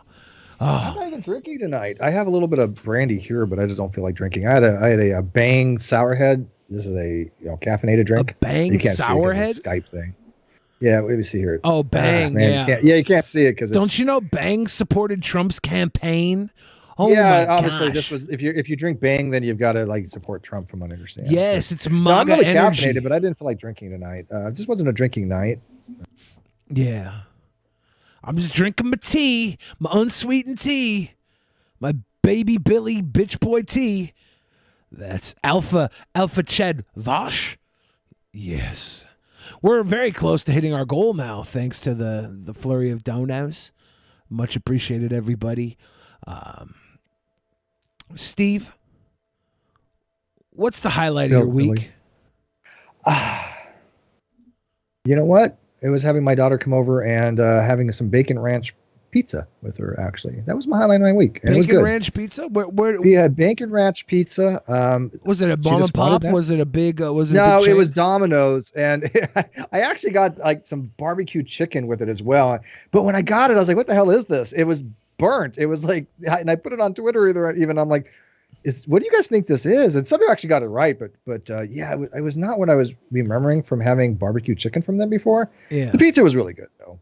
But I got to spend some quality time with my daughter, and I always enjoyed that. So that to me has to be the highlight of my week. Although like I said, I was on the Creepy Reading just a little while ago, and he's doing a deep dive into the Non Sequitur show. And tomorrow I got a new show that I started with Cheshire. It is called Judgment Call, and people call in 11 o'clock Pacific time, and we talk about anything you want to talk about. Bring it on. Nice. Bring your worst kind of thing. Yeah. I enjoy what about you? Chesh. What has been your highlight? Highlight of my week? I know you would enjoy Chesh. I'm sure you would. You don't want to know about the highlight of my week. Did it involve Chesh? No. Unfortunately, I've just been cracking open Japanese alternate art foil magic cards. Oh, nice. Oh, sorry. That's cool. That's the highlight Chesh, of I my would probably freaking play week. that with you. Magic cards? I used to play Magic. Yeah, blew in my control deck. Oh yeah. Yeah. I never played Magic, and we were working on an ad for a sponsorship that kind of fell through. But Billy had to sit here and teach me like how to play Magic. He was like, "What was it? Pick the land first. Do a land. Yeah, bend. your mana. Put down a land. Bend. Chosen says I'm going to. Do you say mana or mana? How do you say mana? It? I say mana. You say mana. I say mana too. Mana? I say mana because I saw the ad for the Secret of Mana's video game on TV. Huh. And that's why I said it that way. But when I was a kid reading the Bible, I called it manna because there's a thing called Manna from heaven. Yeah, it's like bread. Yeah, from that's heaven. what I thought. I think it's actually mana, but I if I'm not mistaken. Well, in I think Magic, that's probably in Hebrew or whatever, right? In Magic the Gathering, it's pretty much pronounced mana. You have your mana pool. You have tap your land for mana. All that stuff. I don't know. I did not get a Japanese demonic tutor, Nicole Bolas. Oh my gosh. I did get a Japanese tainted pact though, but I was trying to get the Japanese demonic tutor. I got a regular foil mystical archive demonic tutor. That's all I'm going to talk about though. Hey, really, not that I'll ever have sponsors, but if hypothetically one day I did, is that how it works? You produce a video and you like submit it to them and they say, okay, we like this video and we'll sometimes, yeah. Okay, so you have to make the video, not them. Yeah. We here at the Drunken Peasants. People are saying what happened to Vaush. He had to go night. He just asked all of you that you come here and hang out with us. If you want to stick around, that's cool. Give us a like. Give us a subscribe. We're going to be hanging out for a little while. And actually, I'll dangle the carrot. We do a thing here called the Cannonball Zap, which is a shot of alcohol, a bong hit, zapping myself with an electrical dog collar, and then blowing the smoke out. And I'm going to do it eventually when we meet the goal tonight. Wow, that's how does the alcohol at least help? Because I know that shit's gotta hurt. I know it's weird holding I know you're not in. bullshitting. That shit has got to freaking hurt. It's weird holding in the hit when you do the shot. That's how you know Ben is lit, because we're like less than $20 away from the goal, and he's still willing to do yeah, it. he's like, let's get this goal. Gotta get this goal. That's dedication, man. Yeah. I mean, that's dedication. I gotta give him props for that, man. Because I would do the shot, and if I smoked, I would do the hit, but I ain't doing no fucking shot thing. That ain't no way, man. Oh God, you have no. Not my age. I'll never recover, man. I'll be going into freaking. I gotta go out of my 30s with man. a bang, right? I'd be asystolic after that shit. Do you understand what it's like to have days left in your 30s? Well, Steve does. Yeah, I do remember that. Yes, thank you. I remember that. Days go by, still I think of you. How much longer you got? How many? What's the countdown 12 timer days? on that? Is that what you said? 12 days. It's like 12-ish. Yeah. 12 and some change. Hang on, I'm telling you, hang on to those 35-year-olds, man. It gets much more difficult. I'm hanging on to 25-year-olds because I'm a perv. People are saying zappers feel weird. Yeah, weird is a good way to describe them. Yeah. What, 35? Who? What? What's weird? Zappers. Getting the zapped. Zap Oh, collar. yeah. Oh, okay. Getting Yeah, I do remember hitting 40. It was different. Yeah? Yeah? No regrets, though. What you at now, Steve? I've never asked you before. Like, how old are you? I am 51. 51. All right. So you're over 50 now. Yeah. So I am over 50 now. Yes. Matter of fact, I just you're had posted 11 that years I had made a lot older of than arrangements. me. Yes, you could do math. I'm very, very proud of you. I had arrangements with certain women in my life that if we were not married by the time we were 50, would marry each other. Come to find out, they all reneged on that deal. But whatever. They re-whatted? Yeah, I had arrangements with girls in middle school that if we grew up to be 18 and weren't married, we would marry each other. And then we all got married. Those ended in expensive childhood divorces. I was not proud. Oh yeah, oh man, when you hit 18, you get divorced, from your childhood crush. That's expensive. You got to give him like a cake or something. Yep, a pound cake too. Hey, I think getting older is better.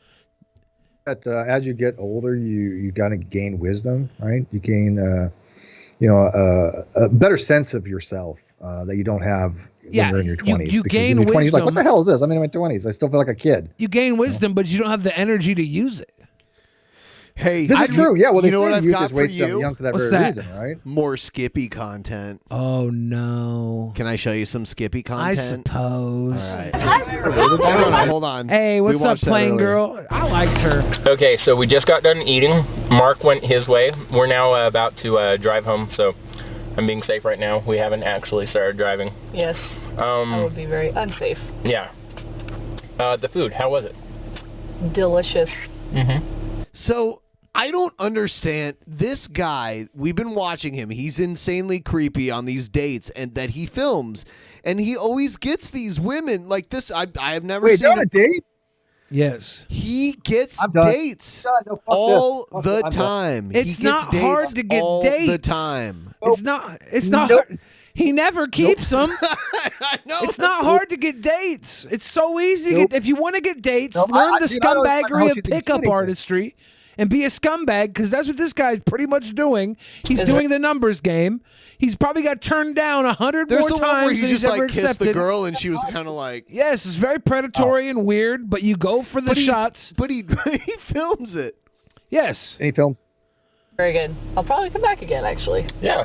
You should come back with me again Oh, some other time. Ain't no way. You should come back with me back. again some other time. How about that? Yes, you'll come back with me. Never do. Do you think we'll end up going on a date dose? Date dose. Date Ow! dose. He's cringier than Egghead. He is like supreme cringe, right? A lot of these girls. You think we'll go out on date dose? A lot of these girls thought the date was over once, and they realized the date was overdose. He's looking at her like, should I remove one of your fingers now to keep in my, dresser drawer, or we're gonna go a second time? Maybe when I get back from California. When are you going to California? Ah, look at her saying maybe. She's forever. Like, yeah. I'm not coming back. Either this weekend or next weekend. Oh, she's coming. She's gonna do it a second date. Like tomorrow. When these girls humor him, you always think they're being serious, but they're not. Girls, okay. For one they're thing, humoring for one him. thing, They are not interested at girls all. are only capable of lying when they're not in the car with you. Like that's the rule. not true. Girls can't lie when they're in the car with you. No. It's incapable. No. There's differences between men and women. Women She cannot is- lie inside cars. She's being polite right now. Oh yeah. Something like that. Come on. Yeah. Chosen has a fever, and the he's only filming prescription it. is It's more so Kit Kats. awkward. And they're okay with that, though, which is, by the way, I think it's kind of cool. I don't mind that at all, but she probably doesn't want to look bad on Yeah. YouTube or wherever Oh he crap! posts this. She's got to be in class. But that's 13 minutes past. These so girls, these girls are on She is the pretty. dates. Yeah, she's These pretty. girls are on the dates with him. They're already agreeable women. They agreed to be on the date. It's like when you go. But he goes to like these weird like dances for adults, right? Yes, to meet Okay, people. I got. Once this pandemic is over, I got to try something like this. Do He it. goes I'm to gonna like film all it the. too. I'm gonna do this exact There same was thing. in a one where him and this non-creepy way, other but- girl, and she was attractive. They went on like a weird themed date. It was Yeah. very awkward. Go do one of those My speed last date dating lasted things. 3 days. It was great. As late. See? I'm telling you, 13. You put your clock 13 minutes past, and then you're like, oh crap, I'm screwed. Oh, not as screwed. So we're gonna drive home. I'm supposed to mention. Did she just do a dog whistle? Yes. Did she Is that a white just supremacist do signal? I don't think she meant a to do white that, did she? nationalist dog whistle? Or a bunny rabbit. Maybe she's doing a bunny rabbit. That's the- What did she say? What did you say before doing that? I don't know why she would say. I don't know what the hand It's gesture is for, disgusting. Can we get a little Hold on. replay Crap, I'm action? screwed. Oh, not as screwed. So we're gonna drive home. I'm supposed to mention. Funny guys are hot, and Skippy is hilarious. So. No! Oh, Did he pay yeah. her? He Nope. paid her. Nope. He fucking paid her. Can we interview her? I want to learn from this. He I do. paid I'm her. He gave her money to say that. No. Yes. No. Yes. Nope. Yes. You find women like this You when you say go this out all in the, the real time. world. Do you know who you're talking about, though? You're talking about you. What about him? He's okay. For one, I am a fat blob, sick human being. It's funny that how never you- shuts up. It's funny how you talk about yourself so negatively right now because you always talk about yourself like ultra positively. Yeah. So it's weird to hear you like say Because I'm showing the duality of man. Okay, that's what I'm doing here. Of you, the Of duality me of you. and of him as well. For all the cringy, weird stuff that he has other qualities that a lot of men that you would think are gentlemen suitors lack. And he has the stick-to-itiveness The to goal. make. No curse is gonna end this streak. Glorious. Yes! Flame lies. Cheers. So do you think they actually went out again? There's no way they went out again. You think that they did? They might have went out again. They might not. No. The downfall of this guy, the downfall of this guy is he's picking up these good time girls and he wants to marry them. He's a 40-year-old virgin. He said that. He said that he is saving himself for marriage. So he's setting everything up for failure because none of these girls are, for one, none of these girls are actually marriage material to a guy like this. You know, they're not going to settle down with the guy that they would fuck out of pity. But they would fuck him out of pity, but he doesn't want a pity fuck. So he's left there. He's left there in an impossible situation. A lot of women are very nice. They understand the need for a pity fuck, and they're accommodating, and I respect that. There's a lot of virgin hunter women out there. It's they I don't know if it has something to do with like their first time and the power dynamic and that they want to have some of that back. But there's a lot of virgin hunter women. That might be true. And that being said, Steve, if you went around telling women that you were a virgin, they would all bang you. They would all bang you. If you need to draw a straight line, you can use this blockhead's forehead as a ruler. Seth looks, that's naughty. That's naughty. That's great. Yeah, this guy, for those of you that haven't seen Skippy before, he has been compared to Jesse Plemons quite often. You may know him as Todd from Breaking Bad. And he had multiple photos of him with Jesse Plemons. So it must be a thing where they meet up with each other. Or like he stalks them or something. It's all strange. It's all very, very peculiar. Tyler Jack says, you know what other music feat is held at Cave and Rock? Full Terror Assault, a heavy metal fest. Yeah, Cave and Rock is a big music fest zone. But I definitely think the next time I go out, although I kind of know where I'm going, but my next date, but I should film these things. Hey, look, I first admit I'm very fortunate. I know a lot of beautiful women, and I'm very happy to be around them. But that ain't happening here. There's no way that they did anything, obviously because he's a virgin, but no way that she even came back from California. Matter of fact, it's kind of odd that she's mentioning she's going to California and they never heard from him again. Probably, we don't know exactly what happened.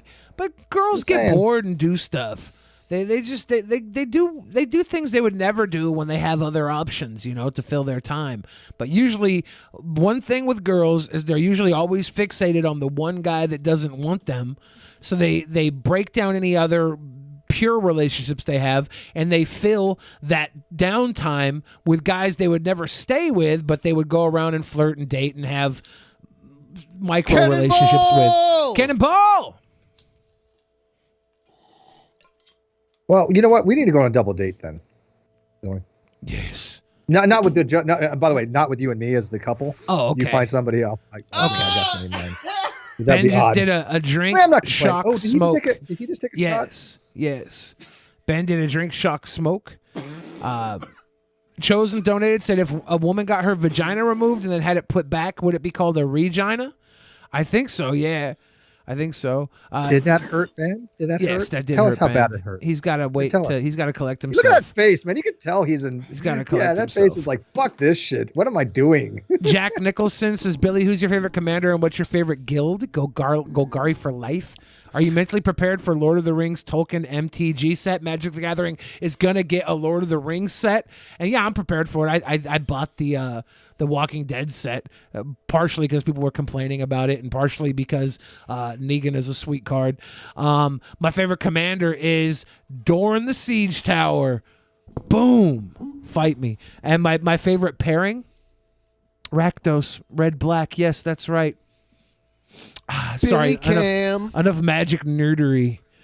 But thank you. I was going to ask Vaush when he was here if he would eat a Travis, which is a food that I would also say is American food.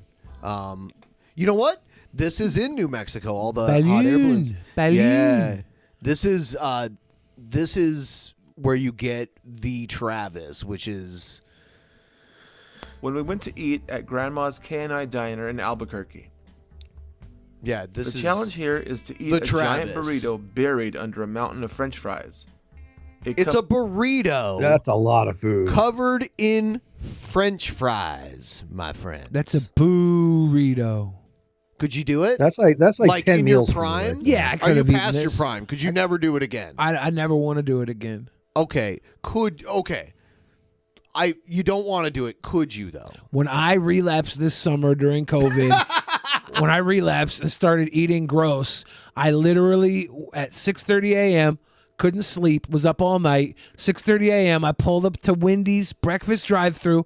I got the chicken bacon maple croissant sandwich. I got the breakfast baconator. I got the all in one chicken sitting? honey all in one sitting. The chicken honey butter biscuits with the relapse. French That's fried a potatoes. Wow. That's a We saw him relapse. come in That's and a put relapse. clothes That's on a the relapse. door. With a large iced tea. I ate all that and I was in a manic binge state. So I drove to McDonald's, got 2 McGriddles, ate both of those, and in a manic binge state went to 7-Eleven. Okay, so you could do it. Went to 7-Eleven and I bought a damn breakfast pizza from 7-Eleven answer's and yes. ate half of it before passing out. Damn. Yeah, dude. The food coma. If you like, for me, someone my size, like I'll hit the food comas because I'll eat like 13 Taco Bell soft tacos. Like that's a lot for me. How many could you eat? Do you think? Like 13 soft tacos from Taco Bell? Yeah. I could. They have the 20 crate, right? The party pack or whatever. You could eat Isn't it? like more than one of those. I could probably like without wanting to kill yourself. in a half an You know hour. what I could mean? probably eat one a minute, 30 of them in a half an would hour. Probably do about 6 before I'm done. That would be my But max. I was at one point in time I was 600 pounds. I was gigantic. I don't think I could get to 600 pounds. I don't think it's possible for someone my size to No, get to 600. I would have had the most cool episode of my 600-pound life.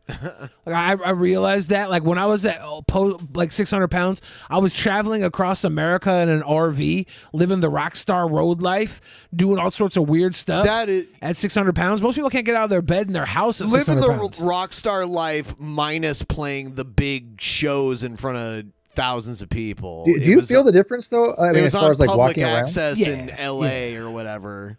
Yeah, I was on live the on air internet. in front of thousands of people across America. Those fries do look freaking good though. I gotta tell you. Yeah, those dude. do And look underneath, like silver platter. it's a big. Its name is rather appropriate. Yeah. It's the Travis on a silver platter. All right, no fanfare, no BS, no stalling. Let's do it. Albuquerque's got some nasty eating challenges. Like you saw the stuffed sopapilla. That's pretty. Good grief. That's a 3-pound burrito, man. Yeah. The fries is so dense you can barely see the burrito. You got to but eat trust me, all it's of there it. somewhere. And the fries. The big burrito. Comes Yeah, stuffed with everything. beef, And what do you get for free? lettuce, Probably get a T-shirt or and something tomatoes. dumb like that With no for taking fanfare, no years BS, off your and no life. stalling. It's time to eat. Like I said, I would have like 1 one hour to serving of tackle fries this and about massive food a challenge. fifth of that And if burrito, you and I'd can be clear stuffed. the whole platter. It you does look score a good. free I get meal. it front. Otherwise, you'll be shelling out about. Oh, $30. do you just get it for free? That's it such for a free. nasty When reward. Man vs. Food did a special about this Or you restaurant, gotta they pay. had 3 Sorry. guys, all named Travis, all trying the challenge, and they all failed. I needed to prove to myself that this challenge wasn't impossible. I've read about it for years. Honestly, I've heard of it ever since I This guy's started doing talking food about challenges back in preparing for 2008. this challenge for years. But I was never able to And how stop much is it by and normally? make it happen. How much for that? I can tell it's in Part of why it like never he sped it happened was up I and live in he's California, doing all right but so also I had a far. hard He's got the time getting timer up in the Albuquerque corner. Was it during the 2.5 restaurant's minutes in? normal business hours. There goes the timer. Yeah. 2:23. So I'm guessing that's probably around was already 5,000, after 3 6,000 p.m. and the calories, place was probably. closed. Yeah. Oh, more It's than a that. solid reminder. Is it probably about more? the need to I mean, the probably, burrito yeah. itself The probably. importance of planning probably ahead. All the 4,000, fries, 5,000 calories. all the 2018, fries though, are probably everything lined 300 up for me calories perfectly. or 3,000 calories, right? Yeah, okay. So was I mean, mildly maybe nervous 8,000 calories in. heading I You mean, gotta that's- figure that's- a large that's fry good. from McDonald's is huge what? and epic Is it this 1,000 challenge calories? I would think so. That's at In my least like imagination, it's 3 super large fries. fries, Big right? Fries are ridiculous, 72 man. ounce steak And you know what's so challenge, funny? When I was working, I terms was of and difficulty. you working 8 hours a So I day or wanted to make more, and absolutely walking sure a hell of that a I lot. put in a good effort I could and burn got those the types of victory. calories, right? So eat fast food and When they you bring burn it them out to off. you But on the silver when you platter, don't and there's work so that many much, fries that you can barely see the walking burrito, around, that yeah, means it around goes right 5 here, pounds. man. Whoa. Uh-oh. What did that do? Are you still there, Steve?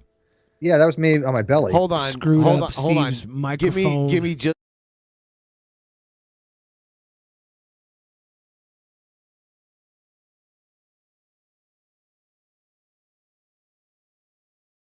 All right. Are you here, Steve? Yeah. Can you hear me? Something weird happened with your audio for some reason. Give me just a second. I don't know why this is happening. Audio. It's on our end. It's probably on our end. They can hear him on the outside. I said naughty words. Yes, I said naughty words. Should we? Steve, I do not this.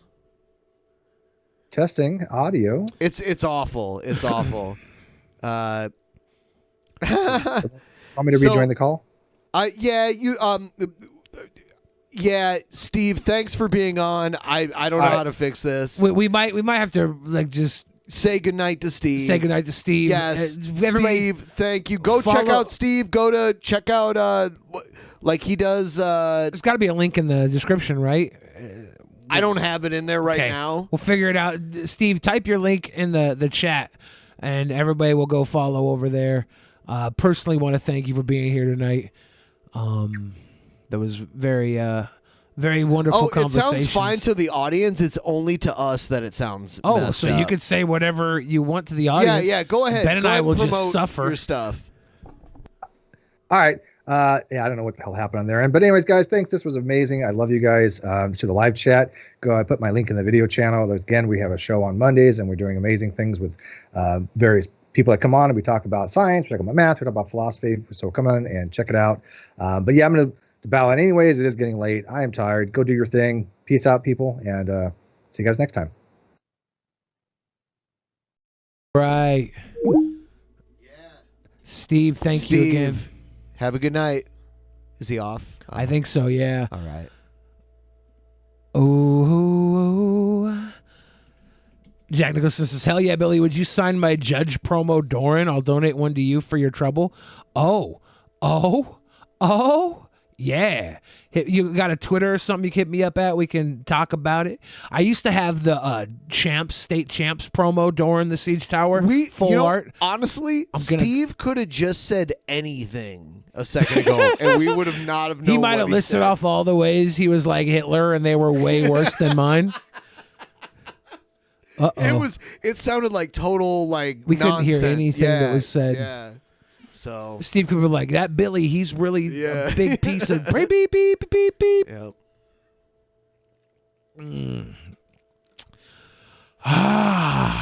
Oh yeah. Oh yeah. I have been peeing quite a bit tonight. Why is that? All the tea? I've been drinking a lot of tea. I went to Chipotle before the show. You know what? I have seen comments, especially on the Lacey Green episode, because we talked about Qdoba and Chipotle a lot in that episode. People were saying they just disagree. Qdoba is by far superior. I don't care. I literally I don't like what I put in my body does not matter when it comes to other people's opinions. If you guys want to eat Qdoba, that's on you. I prefer good guacamole. I prefer fresh. You always say that. Fresh cooked Qdoba ingredients. Guacamole is way better, Billy. That's a lie. Qdoba's Comes in a bag. guacamole is way Comes better. in a bag. Chipotle. Chipotle has superior guac, superior preparation processes, superior quality food. Nope. Qdoba. Nothing like good Costco membership and a Chipotle gift card. That's my life. Q-fucking-doba. Full life. A lot of people say Chipotle was Hitler's favorite restaurant. So add another thing to the list of things I'm like Hitler for. If that's true. Because I love Chipotle. I'm not even like I'm not even that big on Chipotle. It's just it's good portion control. So like getting a salad there, I know it's gonna be about 600 calories for the salad I get from Chipotle. From Qdoba. From Chipotle. Qdoba. Qpotle. They should open a How the hell is Qdoba gonna buy out Chipotle? Disney might buy out Chipotle. Chipotle's big business, man. Chipotle is like the Star Wars of burritos. I am going to open a burrito stand called Qpotle. Qdoba is actually a QAnon conspiracy. That No, people, it is not. people who believe that Liar. Qdoba really won Liar. the election. Qpotle. Yeah, once, Dude, we should go halvesies on a new food truck, Qpotle, and we'll just make way better burritos. Qpotle. Yeah, burritos and bowls. Do do do do do. And people will see us in do, Seattle do, working in our food truck. do, Like, do, do, do, do, do. I did want to get a food truck and just use that as like an IRL business where I just stream inside the food truck all day, Qpotle. sell people foods. But I don't think I'd want to do Qpotle. Why? It's ingenious. I don't want to deal with that hassle. What's the hassle? Wrapping burritos, I suck at it.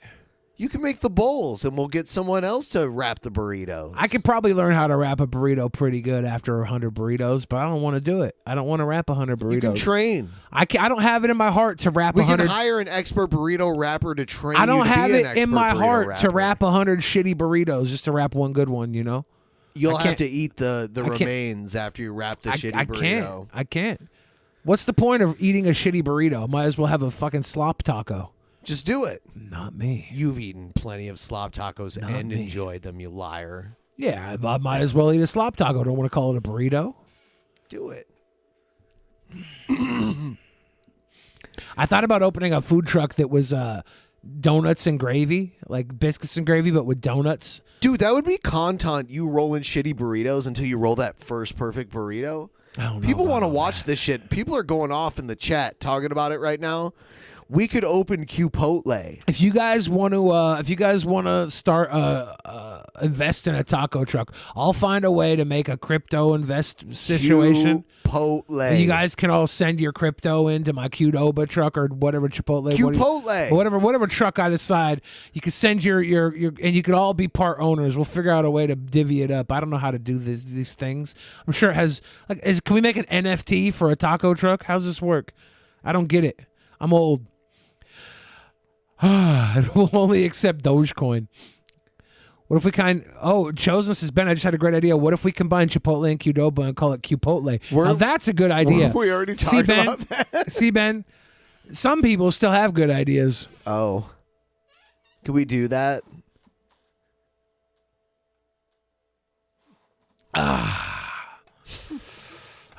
I could probably fill both these bottles up with pee and only drip a cap of pee on the ground while doing it. Is that a challenge? I think like a cap's worth of pee would spill when I transfer the two bottles. If that. I have a strong stream. And maybe I couldn't fill both bottles. Maybe I could do a bottle and a half. Qdoba? No, I like Qpotle better. I think that sounds better. I'm a Qdoba fan. I like Qdoba. I like Qpotle better. Qpotle's worse than Qdoba. Oh. Oh my God. Oh, fuck. Why is that so funny? Probably because it's because I'm drunk. It's 9 plus p.m. So we've been going now for over 3 hours. Yeah. And you've been on a nice little party mode. So you're chilling. You're kicking it. You're at that point now where everything is funny. Even Chipotle or Qpotle. Qpotle. I blew the spot. Cheeto. I blew it. Oh, but I do have to make a pee. So I don't know. Do you want to sit here and talk to everybody while I make a I'll pee? talk to him. Yeah, I'm gonna go make a pee. Make your pee.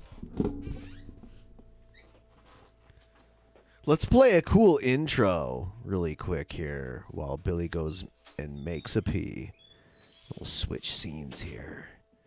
Here we go. Sha.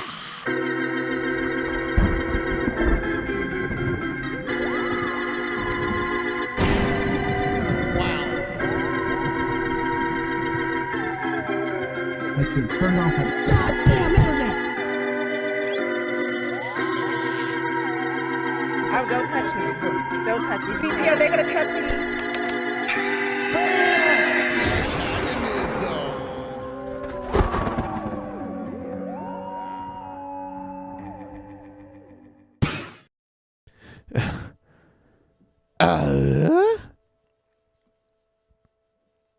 Antagonism. So I'm here all alone. Let's play this. I got a wonderful letter. Oh no, the audio that we have overall is just fucked right now. Let me see if I can fix it by switching this.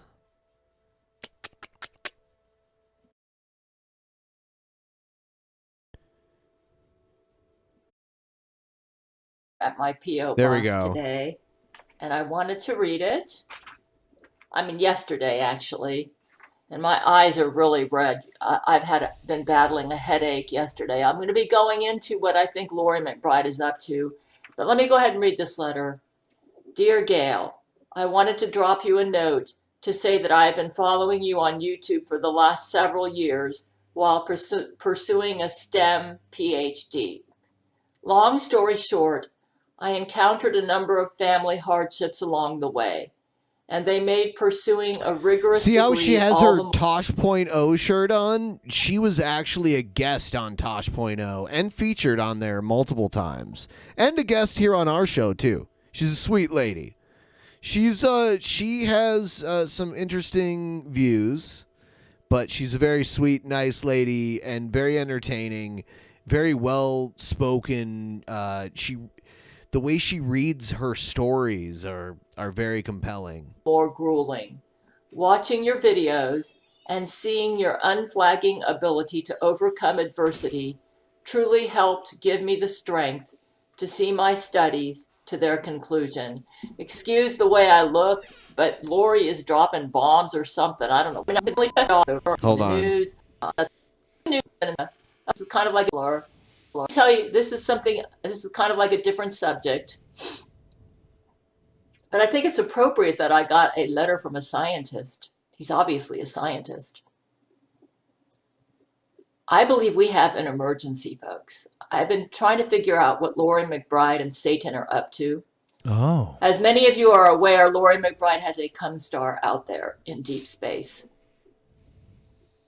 I believe that is a ticking time bomb. Drama alert? I believe. Star. Oh. Lord, you help me as I make this video. I do believe that the cum star has already murdered millions. It destroyed, as you all know, the Zach Knight Jesuit space fleet. And all the people that were on Church of Gale. The cum star.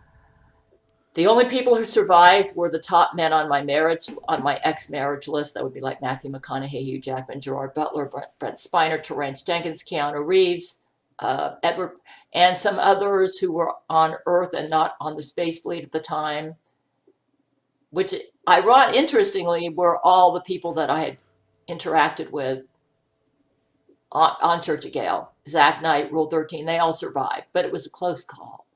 And if my Gale shield was not protecting them, they would have died too. Because look, see what happened is Lori. Good job. You can go back and view the video, but the cum star started attacking the Jesuit space, Zach Knight. Space. Cum star.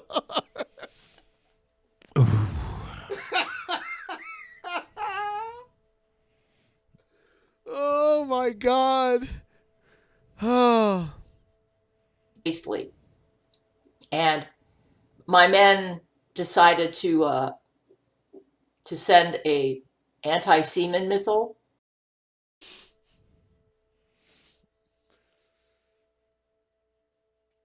Her men sent an anti-seaman missile to the cum star.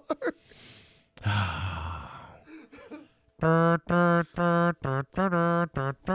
the cum star because it was made of semen.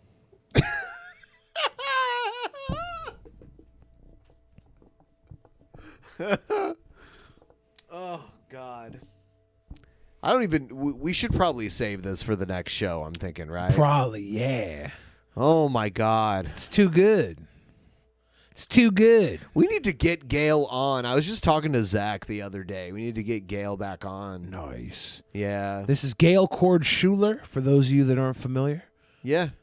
Gotta look her up. She has decades of... She stalked Brent Spiner, the actor who played Data on Star Trek The Next Generation, until this day if you even mention her name to him, if you're like at a convention or something and you even mention her name, he'll get you kicked out. He blocked you on Twitter. He blocked me on Twitter for talking about her. One of your heroes. Yeah, well, he's not my hero. I like him, But you love Star Trek. Yes, I and do. One of the biggest actors from Star Trek history. Yes. Blocked you. A good, honest fan. He also told Jeff Holiday he would have him kicked out of a convention. It's messed up. Yeah, because he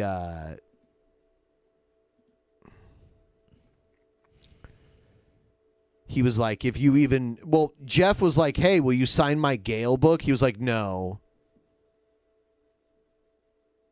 And he was like, I should throw you out. Yeah, just for he was bringing like, it to me? he was like, if you come and ask me that, I'll probably have you thrown out or something. Oh, wow. And I've seen him comment on Gale a couple times. He's like, you guys should not talk to Gale.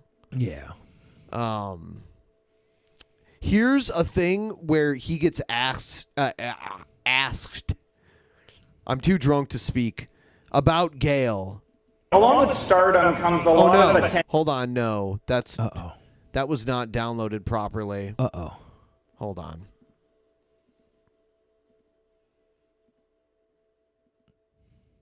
Come on in, tell me how you're doing. Sure, I'm pleased. And by to the meet way, ya. if you ask Gail, she'll tell you that this is Brent Spiner's Along clone. with stardom comes a lot of attention, some wanted, some unwanted. And there's this woman named Gail Ford Schuler who's Right there. You see This is the where the smirk? smirk kicks in. Hit him with that womp womp. No. become somewhat of an internet meme by devoting this He's like, oh God, crazy YouTube channel to you. I'm wondering if you've ever heard of her and if you have a response to her claims and so forth. By the way, this is not the real Brent Spiner. This is a Jesuit clone. Because the real Brent Spiner is stuck on the Church of Gale, which is a spaceship. Yeah. Well, nobody here knows what you're talking about except for you. And so I'd be glad to answer you privately about that. But I do know about it. It's only been going on for about 22 years. Oh my God. And I'm next. I've never met her or spoken to her. She has a very rich fantasy life. And God bless her. Thank you. Aww. Sweet. That's sweet the boy most Data. That's a diplomatic answer in front of a large crowd. You think of people. he was only being such a sweet boy because he was on camera in front of a room full of people? Yeah, and he was there with Marina Sirtis. And actually, she says, I'm calling the FBI. She says that in a second here. I'm calling the FBI. She knows joke about it, too. They must all joke about it with Yeah. him. Do you think the entire cast of Star Trek knows about it and busts his balls for it? Probably. Oh my God, that's great. I'm calling the FBI. Can you imagine Patrick Stewart sitting at home watching Gale videos and then texting Brent being like, oh, this is Sir Patrick. You seem to have the world's biggest dick. Yeah. I know, because Gail Cord Schuler told me. Yes, okay, Patrick. Okay, Sir Patrick. Could you stop texting?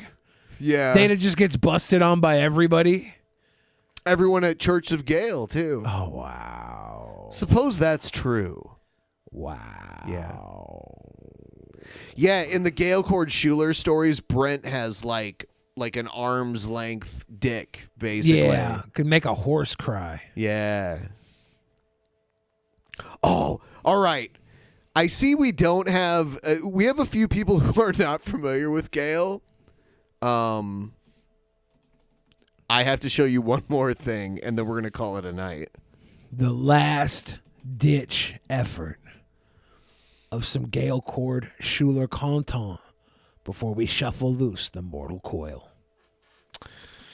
This is prepare yourselves because this is going to be somewhat disturbing. Is this the movie? the trailer. Yeah, this is the trailer for the Gail Cord Schuler movie. A Gabriel Chana production.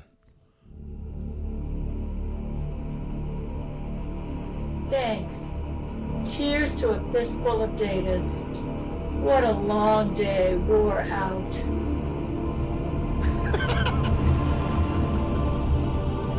In a world where drug rape and Jesuit conspiracy run rampant, a man on a mission for the woman he loves My angel. is raped.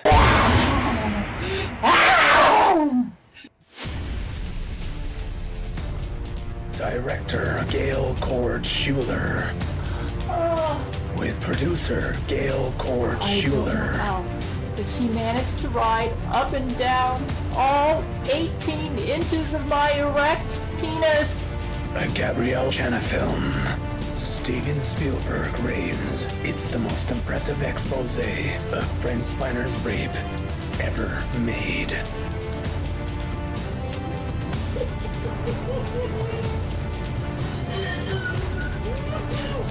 No! It's coming! No! It's about to be here!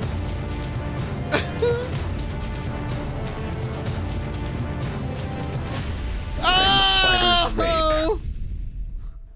No! No! Don't drink the Jesus juice, Macaulay Culkin! You're going to get raped! You're going to get raped! Coming fall of 2012. Blood and feces splatter everywhere. Ooh. Chosen can't wait for the sequel. Yeah. That's one of the best things. Gail actually played all the characters in that film. That's one of the best things ever I've ever seen. All right, here we go. Oh, God.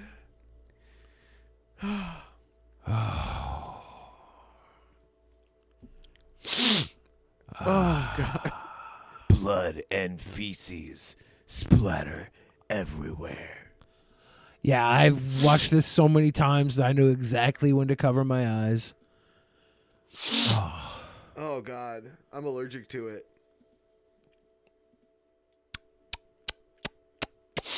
Well, everybody who's watching at home and at work and at anywhere in between, Don't if drink you're on the a Jesus subway, juice. don't drink the Jesus juice. You're going to get raped. It's still April 24th here, so good night, everyone. Good night. In the beginning, there was nothing. And then there was the Drunken Peasants Podcast. Drunken Peasants. Drunken Peasants. Drunken Peasants. Drunken Peasants. From the strangest corners of the internet, gonna get TP'd by Billy and Ben. You know where you can find them at. Get ready, cause they're gonna kick your... Drunken Peasants. Drunken Peasants. Drunken Peasants. Drunken Peasants.